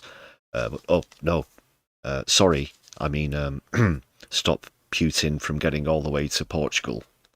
Do you know if Mr. Healey or Al Khans had seen the plan? They have been, of course, they've been working very closely with the Prime Minister on the plan for a considerable amount of time, yes. Thank you for clarifying that. Why didn't you send one of them on instead then? Somebody who's actually seen the bloody thing. Instead of this. You wouldn't buy a used car off somebody like this, whether you drive or not. Yeah, Naga Munchetti is pretty insulted by Kyle's claims. But they've seen the plan, and yet they resigned. They're not So, the only people who have seen it have resigned. But it's great. It's great. Although that might not be as clear-cut as you might think. As I said, I'm teasing now. I'll get onto that in a bit. And now in the final points of implementing the plan and getting it right before release. They saw the plan. They weren't happy. They resigned. You haven't seen the plan. You're happy. Why do you think they've resigned? Because I have faith in a Prime Minister and the Chancellor to fund the plan and design a plan and lead a... It must be a plan. They're getting a few more scores in. Ding, ding, ding. But maybe it was just Starmer's tactic when it obviously he looks at the facts. These people have seen it. They've resigned. Let's get someone who hasn't seen it to talk about it. Plan, of course, and he is the Prime Minister that is fit for the moment that we're. When he sees it, he's going to turn around and go, "You made me go on television and say that this was excellent." Yeah, because that's just one of the tactics, isn't it? Dumping people in the mire. Plenty of plans there with that one. And it's not just going to stop there, where the contenders are concerned. Let's take a quick look at an article. Let's pull this one up.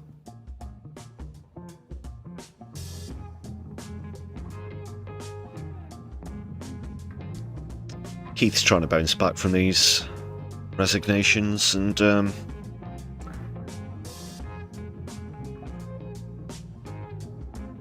despite the pressure now, he says he's got a duty. A duty? Got a duty to stay on.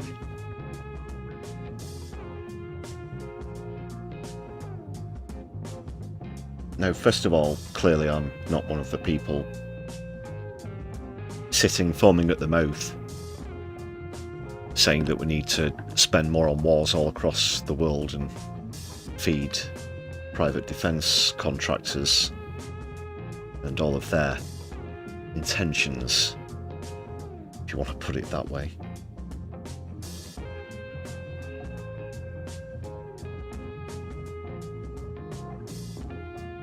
And I frankly get tired when politicians who say that they are, overspend, obviously, in this case.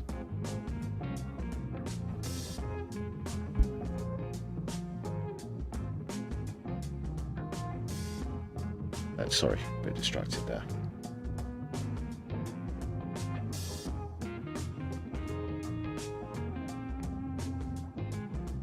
But anyway, I just get frustrated when they try and gloat about it like it's a good thing. Now, we've begged the question on recent streams as to where this so far unstated enemy is, but it's pretty clear in the subtext who Keith's referring to, of course, Putin. I'm no fan of Putin myself, of course. I'm no fan of Zelensky either. That's two dickheads having it out in Eastern Europe as far as I'm concerned. I'm also concerned, of course, with the civilian populations of each country. I would like to see this resolved. I'm not a fan of war. Very quickly as well, I'm also aware, I might not have pointed this statistic out for a while on a stream, but I'm also overwhelmingly aware not just of the climate crisis, but we talked about food supply recently, where that's concerned. And did you know, people, that 80% of the world's wheat just happens to come from Ukraine, the former Soviet state.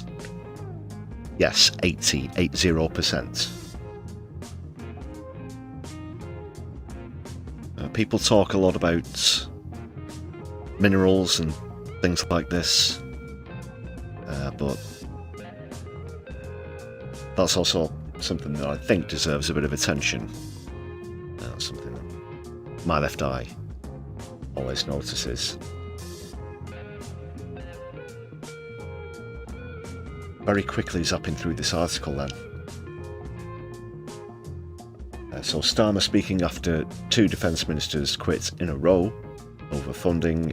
Keir insisted he's made hard-edged choices. I'm going to have to do the Keith voice anytime he's quoted. Including getting every department to make cuts to pay for defence. In a veiled warning to potential leadership challenge in his own party, he said, "Whoever is Prime Minister is going to face the same prevailing winds as I am facing. None of that is going to change." Change. There's a change. One change. Got plenty of plans and no one change.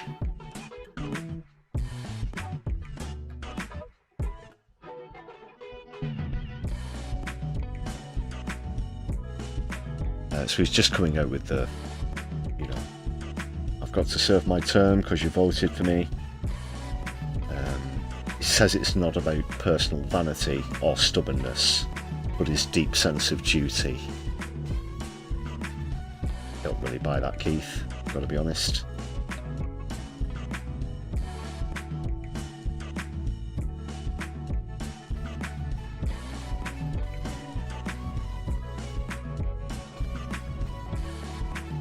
Just scroll down a little more.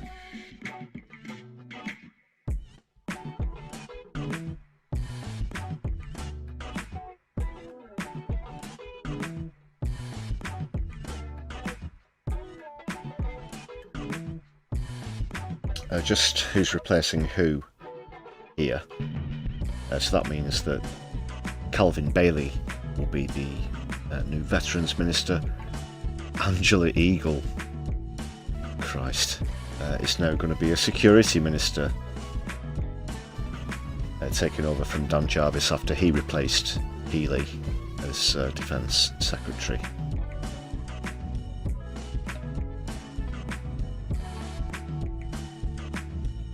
That's bad. Yeah. Angela Eagle. Fucking hell. Just a few numbers and stats now. As said, committed to an increase to 3.5% of GDP by 2035. Healy suggested that the current defence investment plan proposed increased defence spending to 2.68% by 2030, and he argued that we should be hitting 3% by that date. So we're led to believe that he's quit over,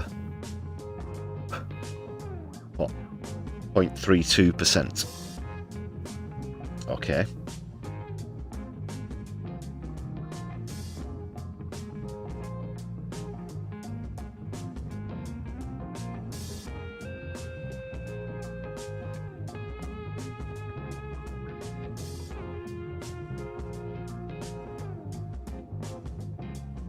Sorry, I'm just scanning some of these quotes here from Keith.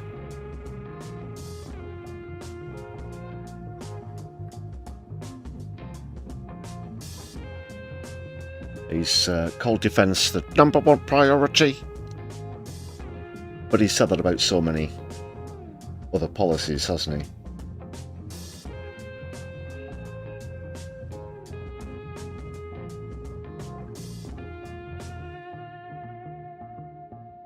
Right, so it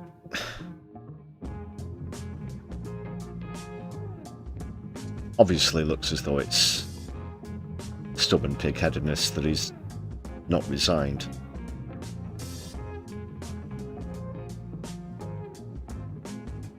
But is everything as it appears?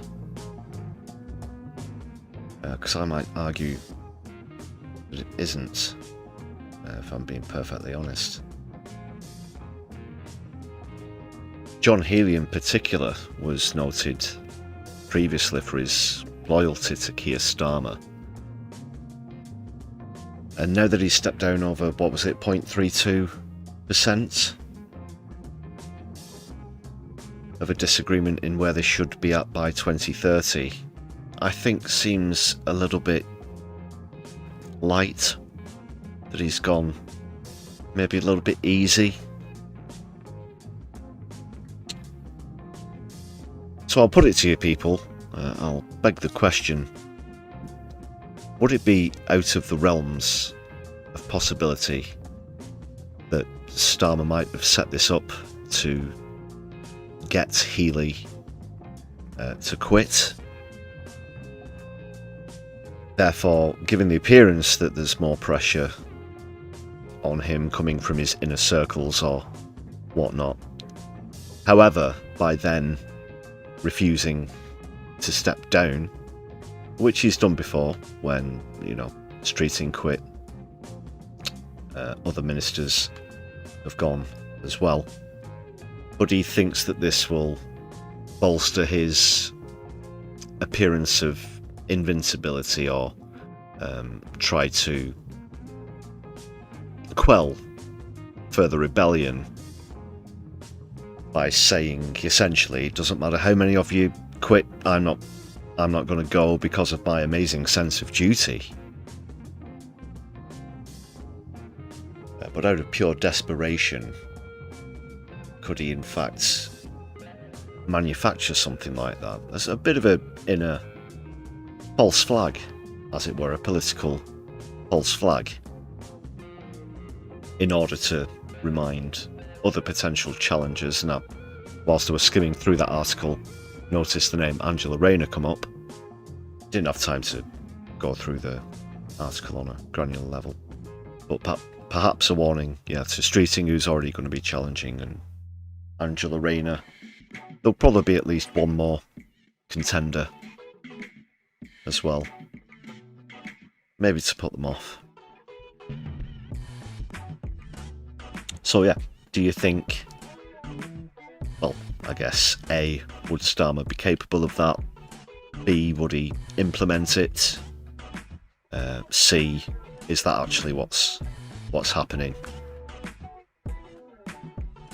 Because then he'll say, if I do stay, this is Starmer, I mean, if Starmer does win the leadership challenge or contest, then he's perhaps made some promises. And we were just talking earlier about people setting themselves up with cushy positions, weren't we? There you go. Is it one of those? Because this is politics, people. You have to consider these sort of tactics.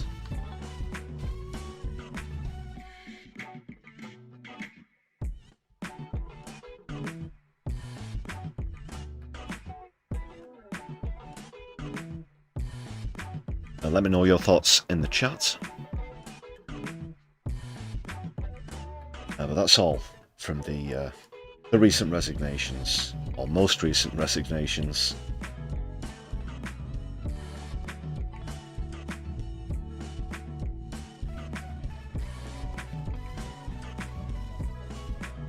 A few more bits and pieces to come. First of all, another quite satisfying video, just a short one from Mick Lynch, who was recently invited onto Telegraph, a radio, I think it was. Of all stations, I think they did the best to maybe try and make a fool out of him, but that was soon flipped on its head, as you're going to see in a moment with this excellent response, because Mick Lynch, of course, former leader of the RMT union,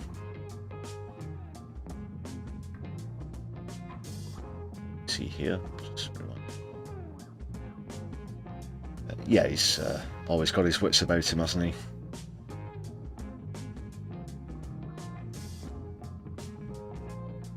And it's Eddie Dempsey now who's leader of the RMT, but I can certainly say that I've never seen an interviewer trying to trip Mick Lynch up have any modicum of success, and here's another good example as he calls them out for the pro-reform bias, which we've of course made mention of several times on the channel.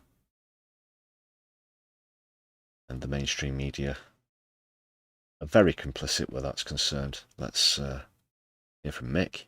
My Farage. prediction is that Okay. you will support reform at the next election. From the Telegraph state seems to rather be than preparing contributing. itself to That's a become problem for fully working signed up people. affiliate of reform. No. And no. all of the racism and disunity Not that's at going to all. cause. This isn't Well, a racist. what I see coming out of the Telegraph every day Mick. is making space Mick, for racism. reaching for the racism lever when somebody suggests that perhaps mass migration did contribute to a lowering of unskilled workers' wages and indeed put more people on housing lists that might have challenged those who wanted to get the council housing you talked about. The reason there isn't any council housing. It's not.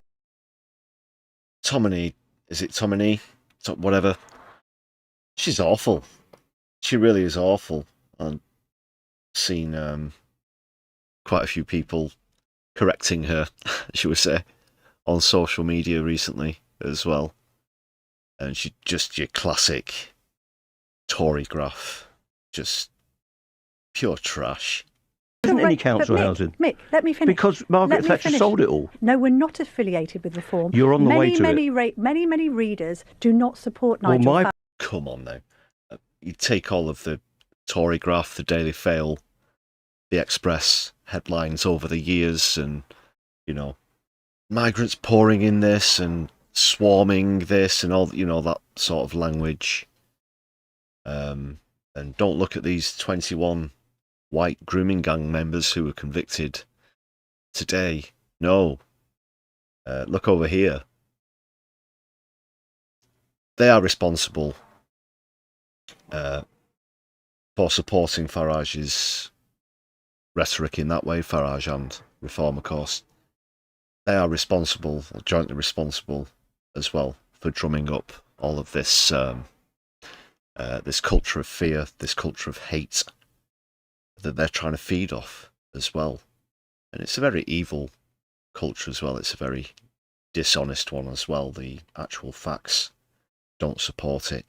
The actual facts don't support Tomini's argument in this case. Mick's doing really well here. See some... let's just see the last bit. Prediction is that you will support reform at the next election. My prediction... So will it be on the... Of course, a lot of newspapers come out and openly support one of the candidates, and they'll be, this is the only man who can save Britain now. And we've heard it all before. How many this use, you know, are you going to see on social media where you see examples? It's always the same faces, it's always the same pages, but again, they're going to be saying only Farage can save Britain, like they said, you know. We have to leave the EU we have to vote for Johnson. We have to vote for, you know, it went all the way through all of the Tories. Only, and even Truss, even Liz Truss. That's well done, Mick, and you certainly won't be surprised. It'll be a bad call, as it always is, from the right-wing rags. I want to call them newspapers. That's an insult to newspapers.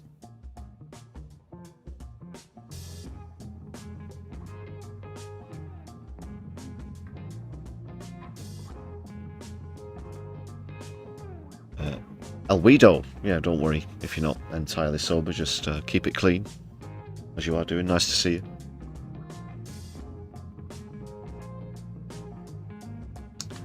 And we're going to see an example now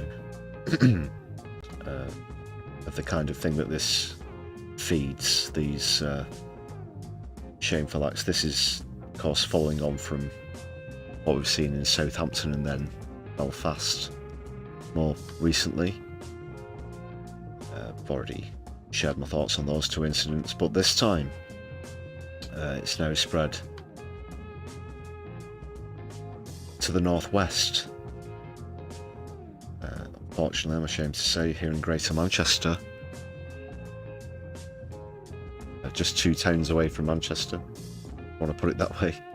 Yes, Bolton, where we've actually been at a counter-right counter protest to a far right. I don't want to say demonstration like the mainstream media would, but a riot, of course, or attempt at one. Following the Southport incident, of course, a couple of years ago. And now this is at the house of an imam, actually, in Bolton. We're going to see the footage here. Shocking acts of arson. Just got to a couple of adjustments again, sorry. But this is terrible. We don't want to see this here in the Northwest.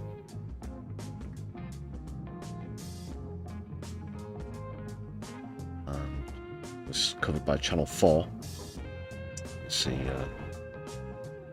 from their footage now.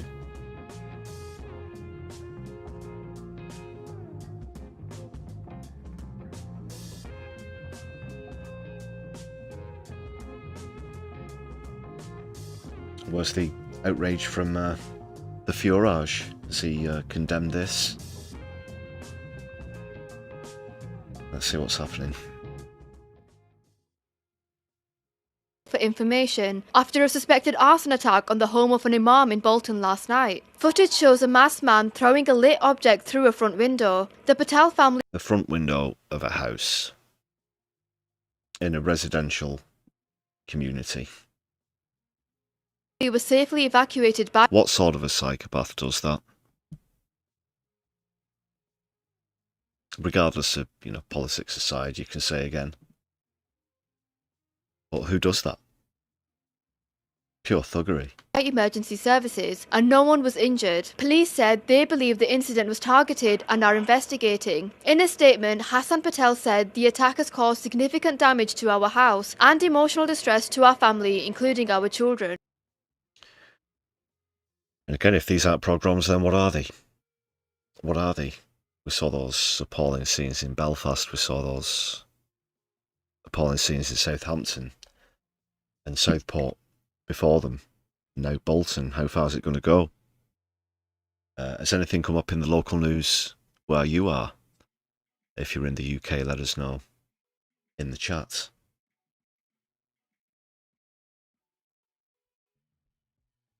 Let's just see that again without the sound on, because it's quite appalling. It appears to have been caught by CCTV. I don't think people put the video doorbells up that high, unless he's maybe 2'5". No, joking aside.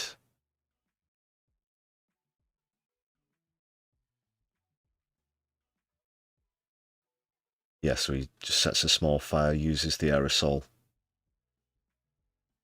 to spread it, and then he's off.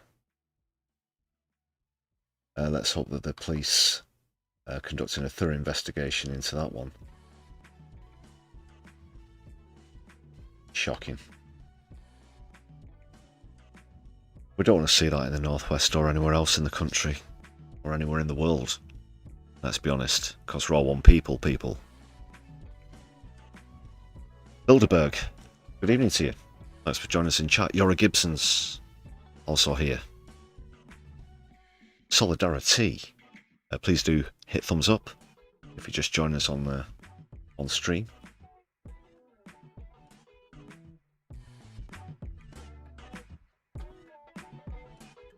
Just getting through a few final matters. Feel free to skip right back to the start and or catch up later on.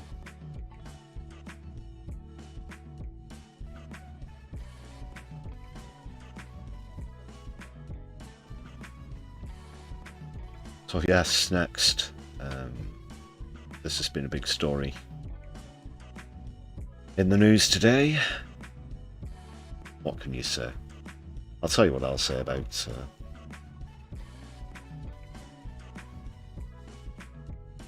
this douchebag. Well, I guess this And I really hope this is real as well as the one we saw on the underground at the top of the stream. But that says it all. How can you have $1 trillion and want people to think that you're a good person? Not just a good person, a genius, a visionary, even. Is he balls? No, the man's a fraud. He's a hype merchant. He's a stock market manipulator. And we'll get into that in a bit more detail now. Guess I'm just going to have a quick look at the article as well. Because yes, they say he's now worth $1 trillion, trillion US dollars. That's not £1 trillion. Cementing, I guess, his position as the richest man in the world. Or is he? Well, so let's talk about value, shall we, people? Because in this new public offering, which has boosted his fortune, this public offering of SpaceX, one of his companies, of course, the stock mostly incorporating the artificial intelligence part of SpaceX, which is particularly significant. I'll tell you why again in a moment. The rest is, of course, with this semi-doomed space Mars venture that he thinks we're all going to go off on. And then he'll be our glorious leader on Mars. Yeah. Even if he has to upload his brain into a SpaceX cyborg. Yeah, this is the realms of fantasy. This is the sort of thing that he's talking about. And this is the sort of thing, unfortunately, that people are falling for in the valuation of this company. And thus Elon Musk, the owner. But it's not as he can't walk into a bank and say, you know, I'd like to take out £1 trillion, please. Or dollars, I should say. No, this is what people have imagined that his company is worth. That is what they anticipate he would get for his shares in that company, should he decide to sell them at any particular given moment. And considering the fact that it's broadly said that Tesla, another one of his companies, which is separate from this stock or this public offering, this IPO, they say Tesla's the most overvalued stock out of all the entire blue chips. But I think that might have been surpassed by this particular announcement, because it's said that relative to other developers, SpaceX's artificial intelligence wing branch, if you want to call it that. It'd be, if it's a wing, it's a right wing. Ha ha. Yeah, salutes and so on. But anyway, what was I saying? I've literally forgot what I was saying there. Yeah, overvaluations, this sort of thing, and he's way behind where artificial intelligence is concerned. In fact, it's rather shoddy. It's somewhat shoddy. A lot of Chinese manufacturers, for example, and the same applies to electric vehicles as well, seem to be gaining ground in front of Tesla, in front of SpaceX on these fronts. We've seen now some of SpaceX's recent attempts at rocket launches and so on and so forth have gone. And if a lot of this is potentially banking on humanity not just surviving but thriving in communities on Mars, then you could bet your ass that it's overvalued. Because again, that is just into the realms of fantasy, on a par with his Hyperloop idea and, you know, other failures. This man is not an engineer. He's not an inventor by any means. He employs, obviously, developers and engineers and inventors himself. But no, he's not the visionary. And that poster says a lot.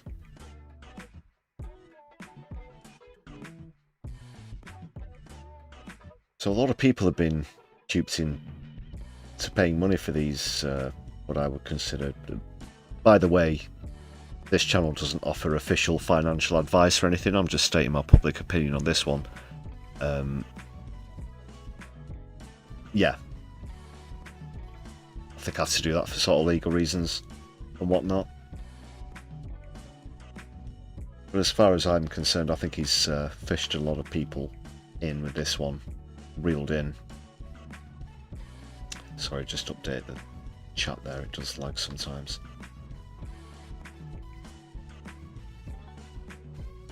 I'll just bring up current stream. Newsfeed, that is.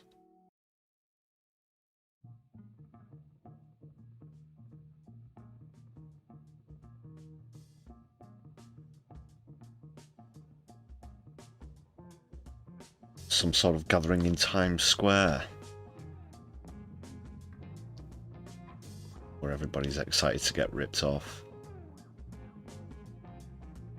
Elton John's Rocket Man blasting from speakers outside the Nasdaq market site. Fucking hell. Oh, that's as dystopian a sight as you'll ever see. With the big wide eyes and the big wide grins, I'm sure they're all down there. Yay! I've been saving up for 20 years, I put it all in SpaceX. I'm going to be temporarily rich. Let's see how high this can go. Yeah, I'm just going for a piss, I'll be right back. What? It went to fucking 0? Another rocket blew up? What, turns out these robots are crap?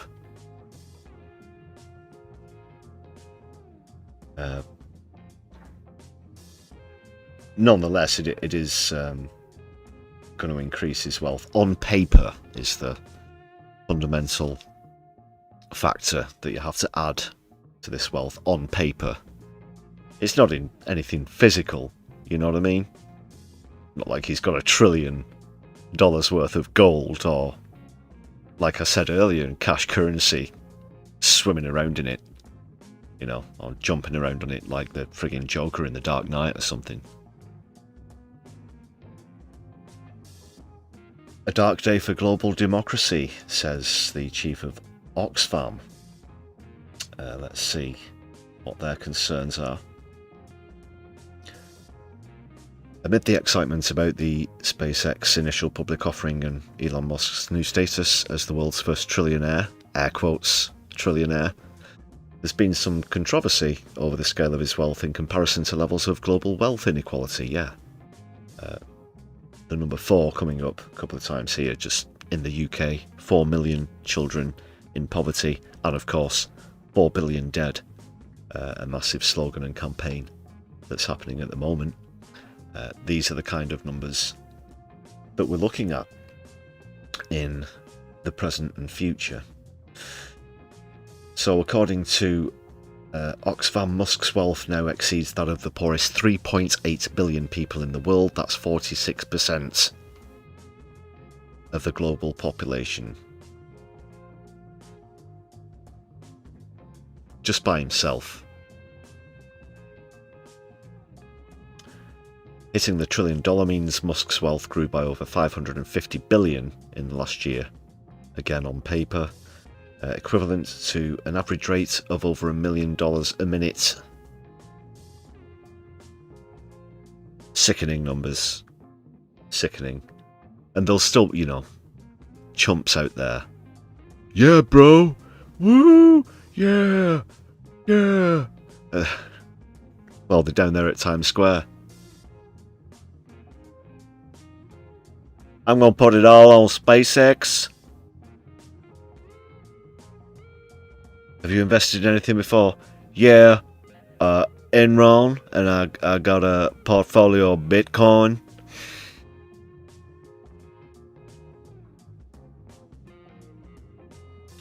According to its own analysis, Oxfam says a 10% tax on Musk's wealth could lift 800 million people above the extreme poverty line. But he wants more yachts, and he probably needs lots of ketamine. And what else? It's disgusting, isn't it? So yeah, they basically put it out at one price. That price then went up. You can see there 3.29% in that example. People who try and make short-term gains out of this sort of thing might have done okay. Long-term investors, though, I should certainly think, I don't know, shouldn't be too optimistic.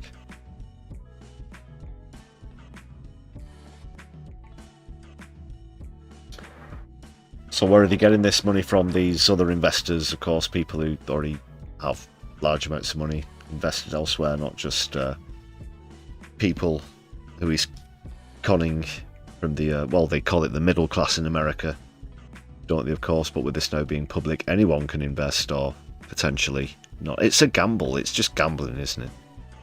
It's just a big casino. A rigged one as well. But they've been selling off other things. Where's the money been moving away from?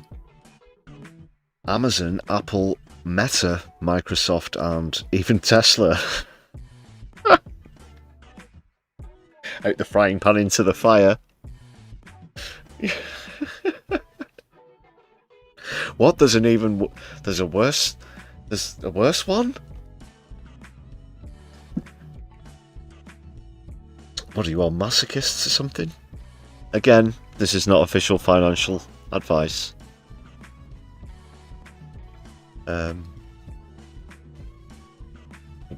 Bezos won't be happy with that then, and Mark Zuckerberg, Bill Gates, and so on.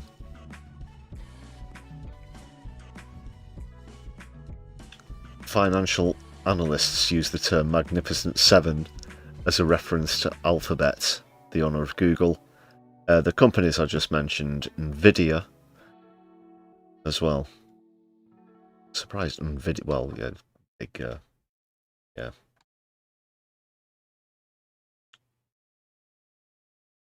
Obviously a big company. Right, lest this turn into a friggin' stock market speculation channel, which it isn't, but it's relative, of course, to poverty, it's relative to corruption, it's relative to work and value, and whether people really know the value of things, or rather just the cost of them, or vice versa as well.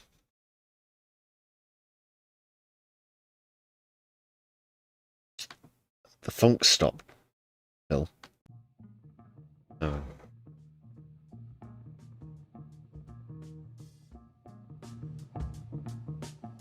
And you can only be a billionaire off someone else's back. You can only be a, air quotes, trillionaire as well off other people's backs. How many times? How many times do we have to say it, people? Either the customers, the suppliers, or the staff are getting a bad deal if you can accumulate that amount of wealth, and the amount of problems that it could solve in the world they choose not to instead is disgusting.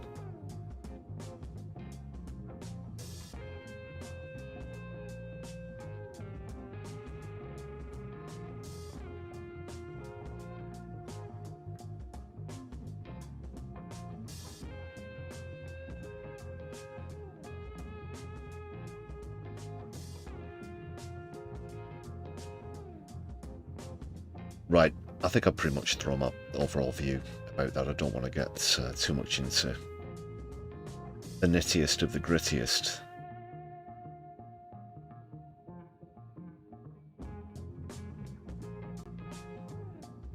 Because I do have to very quickly remind you, good people, that there is still one more showing that you can catch as we swiftly change topics towards both cinema and the climate crisis, with the release of We the Hated. This is the Just Stop Oil film made by a friend of mine. A lot of people who I know feature in the film as well. Haven't seen it yet myself. Those first two showings have already happened, and the other one was sold out, but there is still another one on Sunday at 10 AM. You can catch that one at the Lights if you're in Sheffield. It's part of the Sheffield Documentary Festival, so you can go to, I'm going to nail this website in one, chefdocfest.com. That's chefdocfest.com for more information or to get tickets. And whilst I haven't been myself, sorry, I don't want to sound like Peter Kyle with the Defence Spending Review. Haven't seen it, but it's excellent. No, I obviously, like I said, know the people who feature in the film. I've spoken to others as well who've been and seen it, obviously, as my fellow supporters in Just Stop Oil. There's an element of bias there as well, but I'm told it is definitely excellent. It will go out on general release in cinemas. You might be able to catch maybe other sneak previews. Between now and then, we'll keep you up to speed. But yeah, Rich Felgate, who's an excellent director, has put this together. His previous work, Finite Climate Change, has won awards as well. Excellent guy. A great documentarian. He's also been arrested himself as a member of the press on demonstrations. I can semi-empathise with that, although on different circumstances at different actions, having been arrested just for filming, just while filming as well. What a country. And that is the escapades of Just Stop Oil. Will be the main topic of the film, going right back to 2022, and action phases that yours truly was involved with as well. So I look forward to seeing that one. Really hope that you can catch it if you're in South Yorkshire.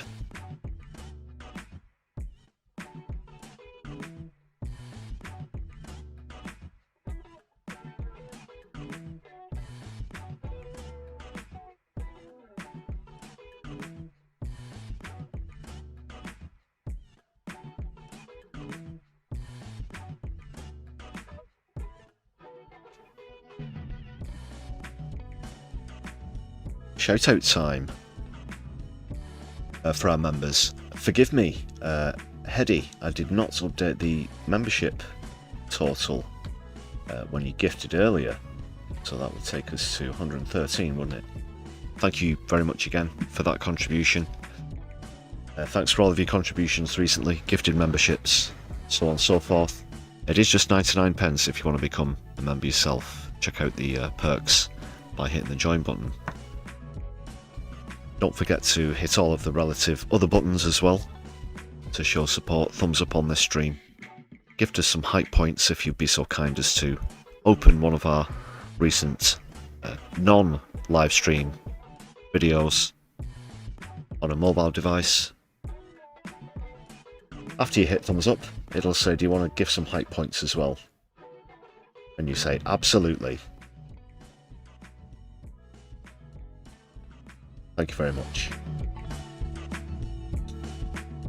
As well, of course, for super thanks, super chat, super stickers, and the people who buy us coffees regularly on the Buy Me a Coffee page.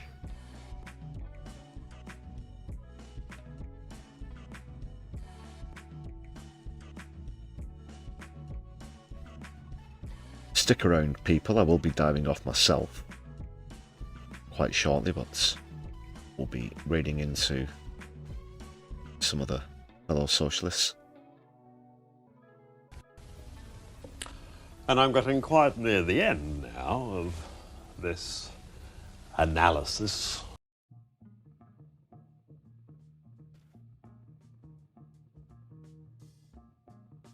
And I'll be back with you this coming Sunday, of course, with the Sunday live stream.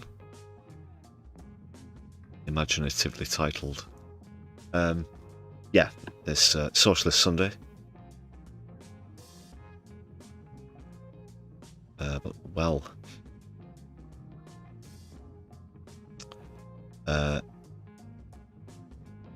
not really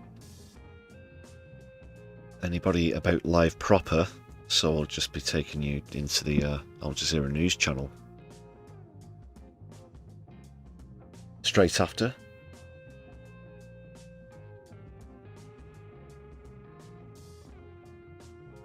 But yeah, just a reminder, of course, again, this coming Sunday, the Sunday live stream. Keep an eye out for that. You can follow us on social media as well, at My Left Eye UK, preferably on Blue Sky. We're also on Twitter and Mastodon. But we'll regularly post updates as well as other opinions on articles and whatever's going around. We do follow back all genuinely socialist accounts as well. No spam, please.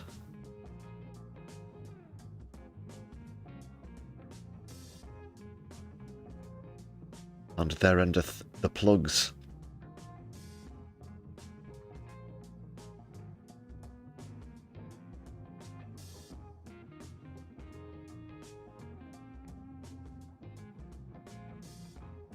Thank you very much, people. Socialists. Oh my God.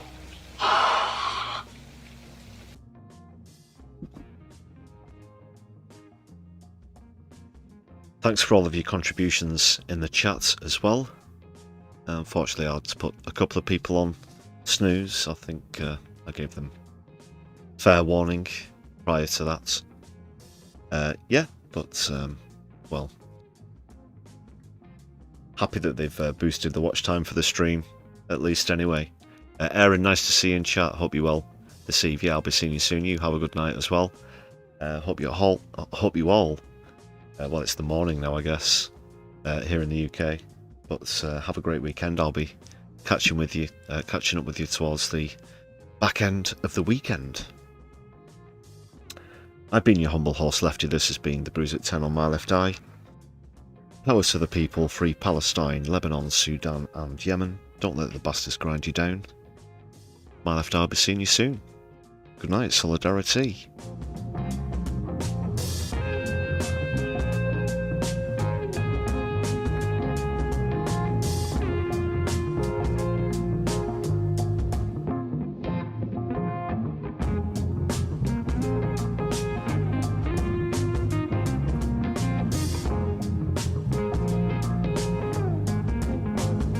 Can you dig it? Can you dig it? Can you dig it?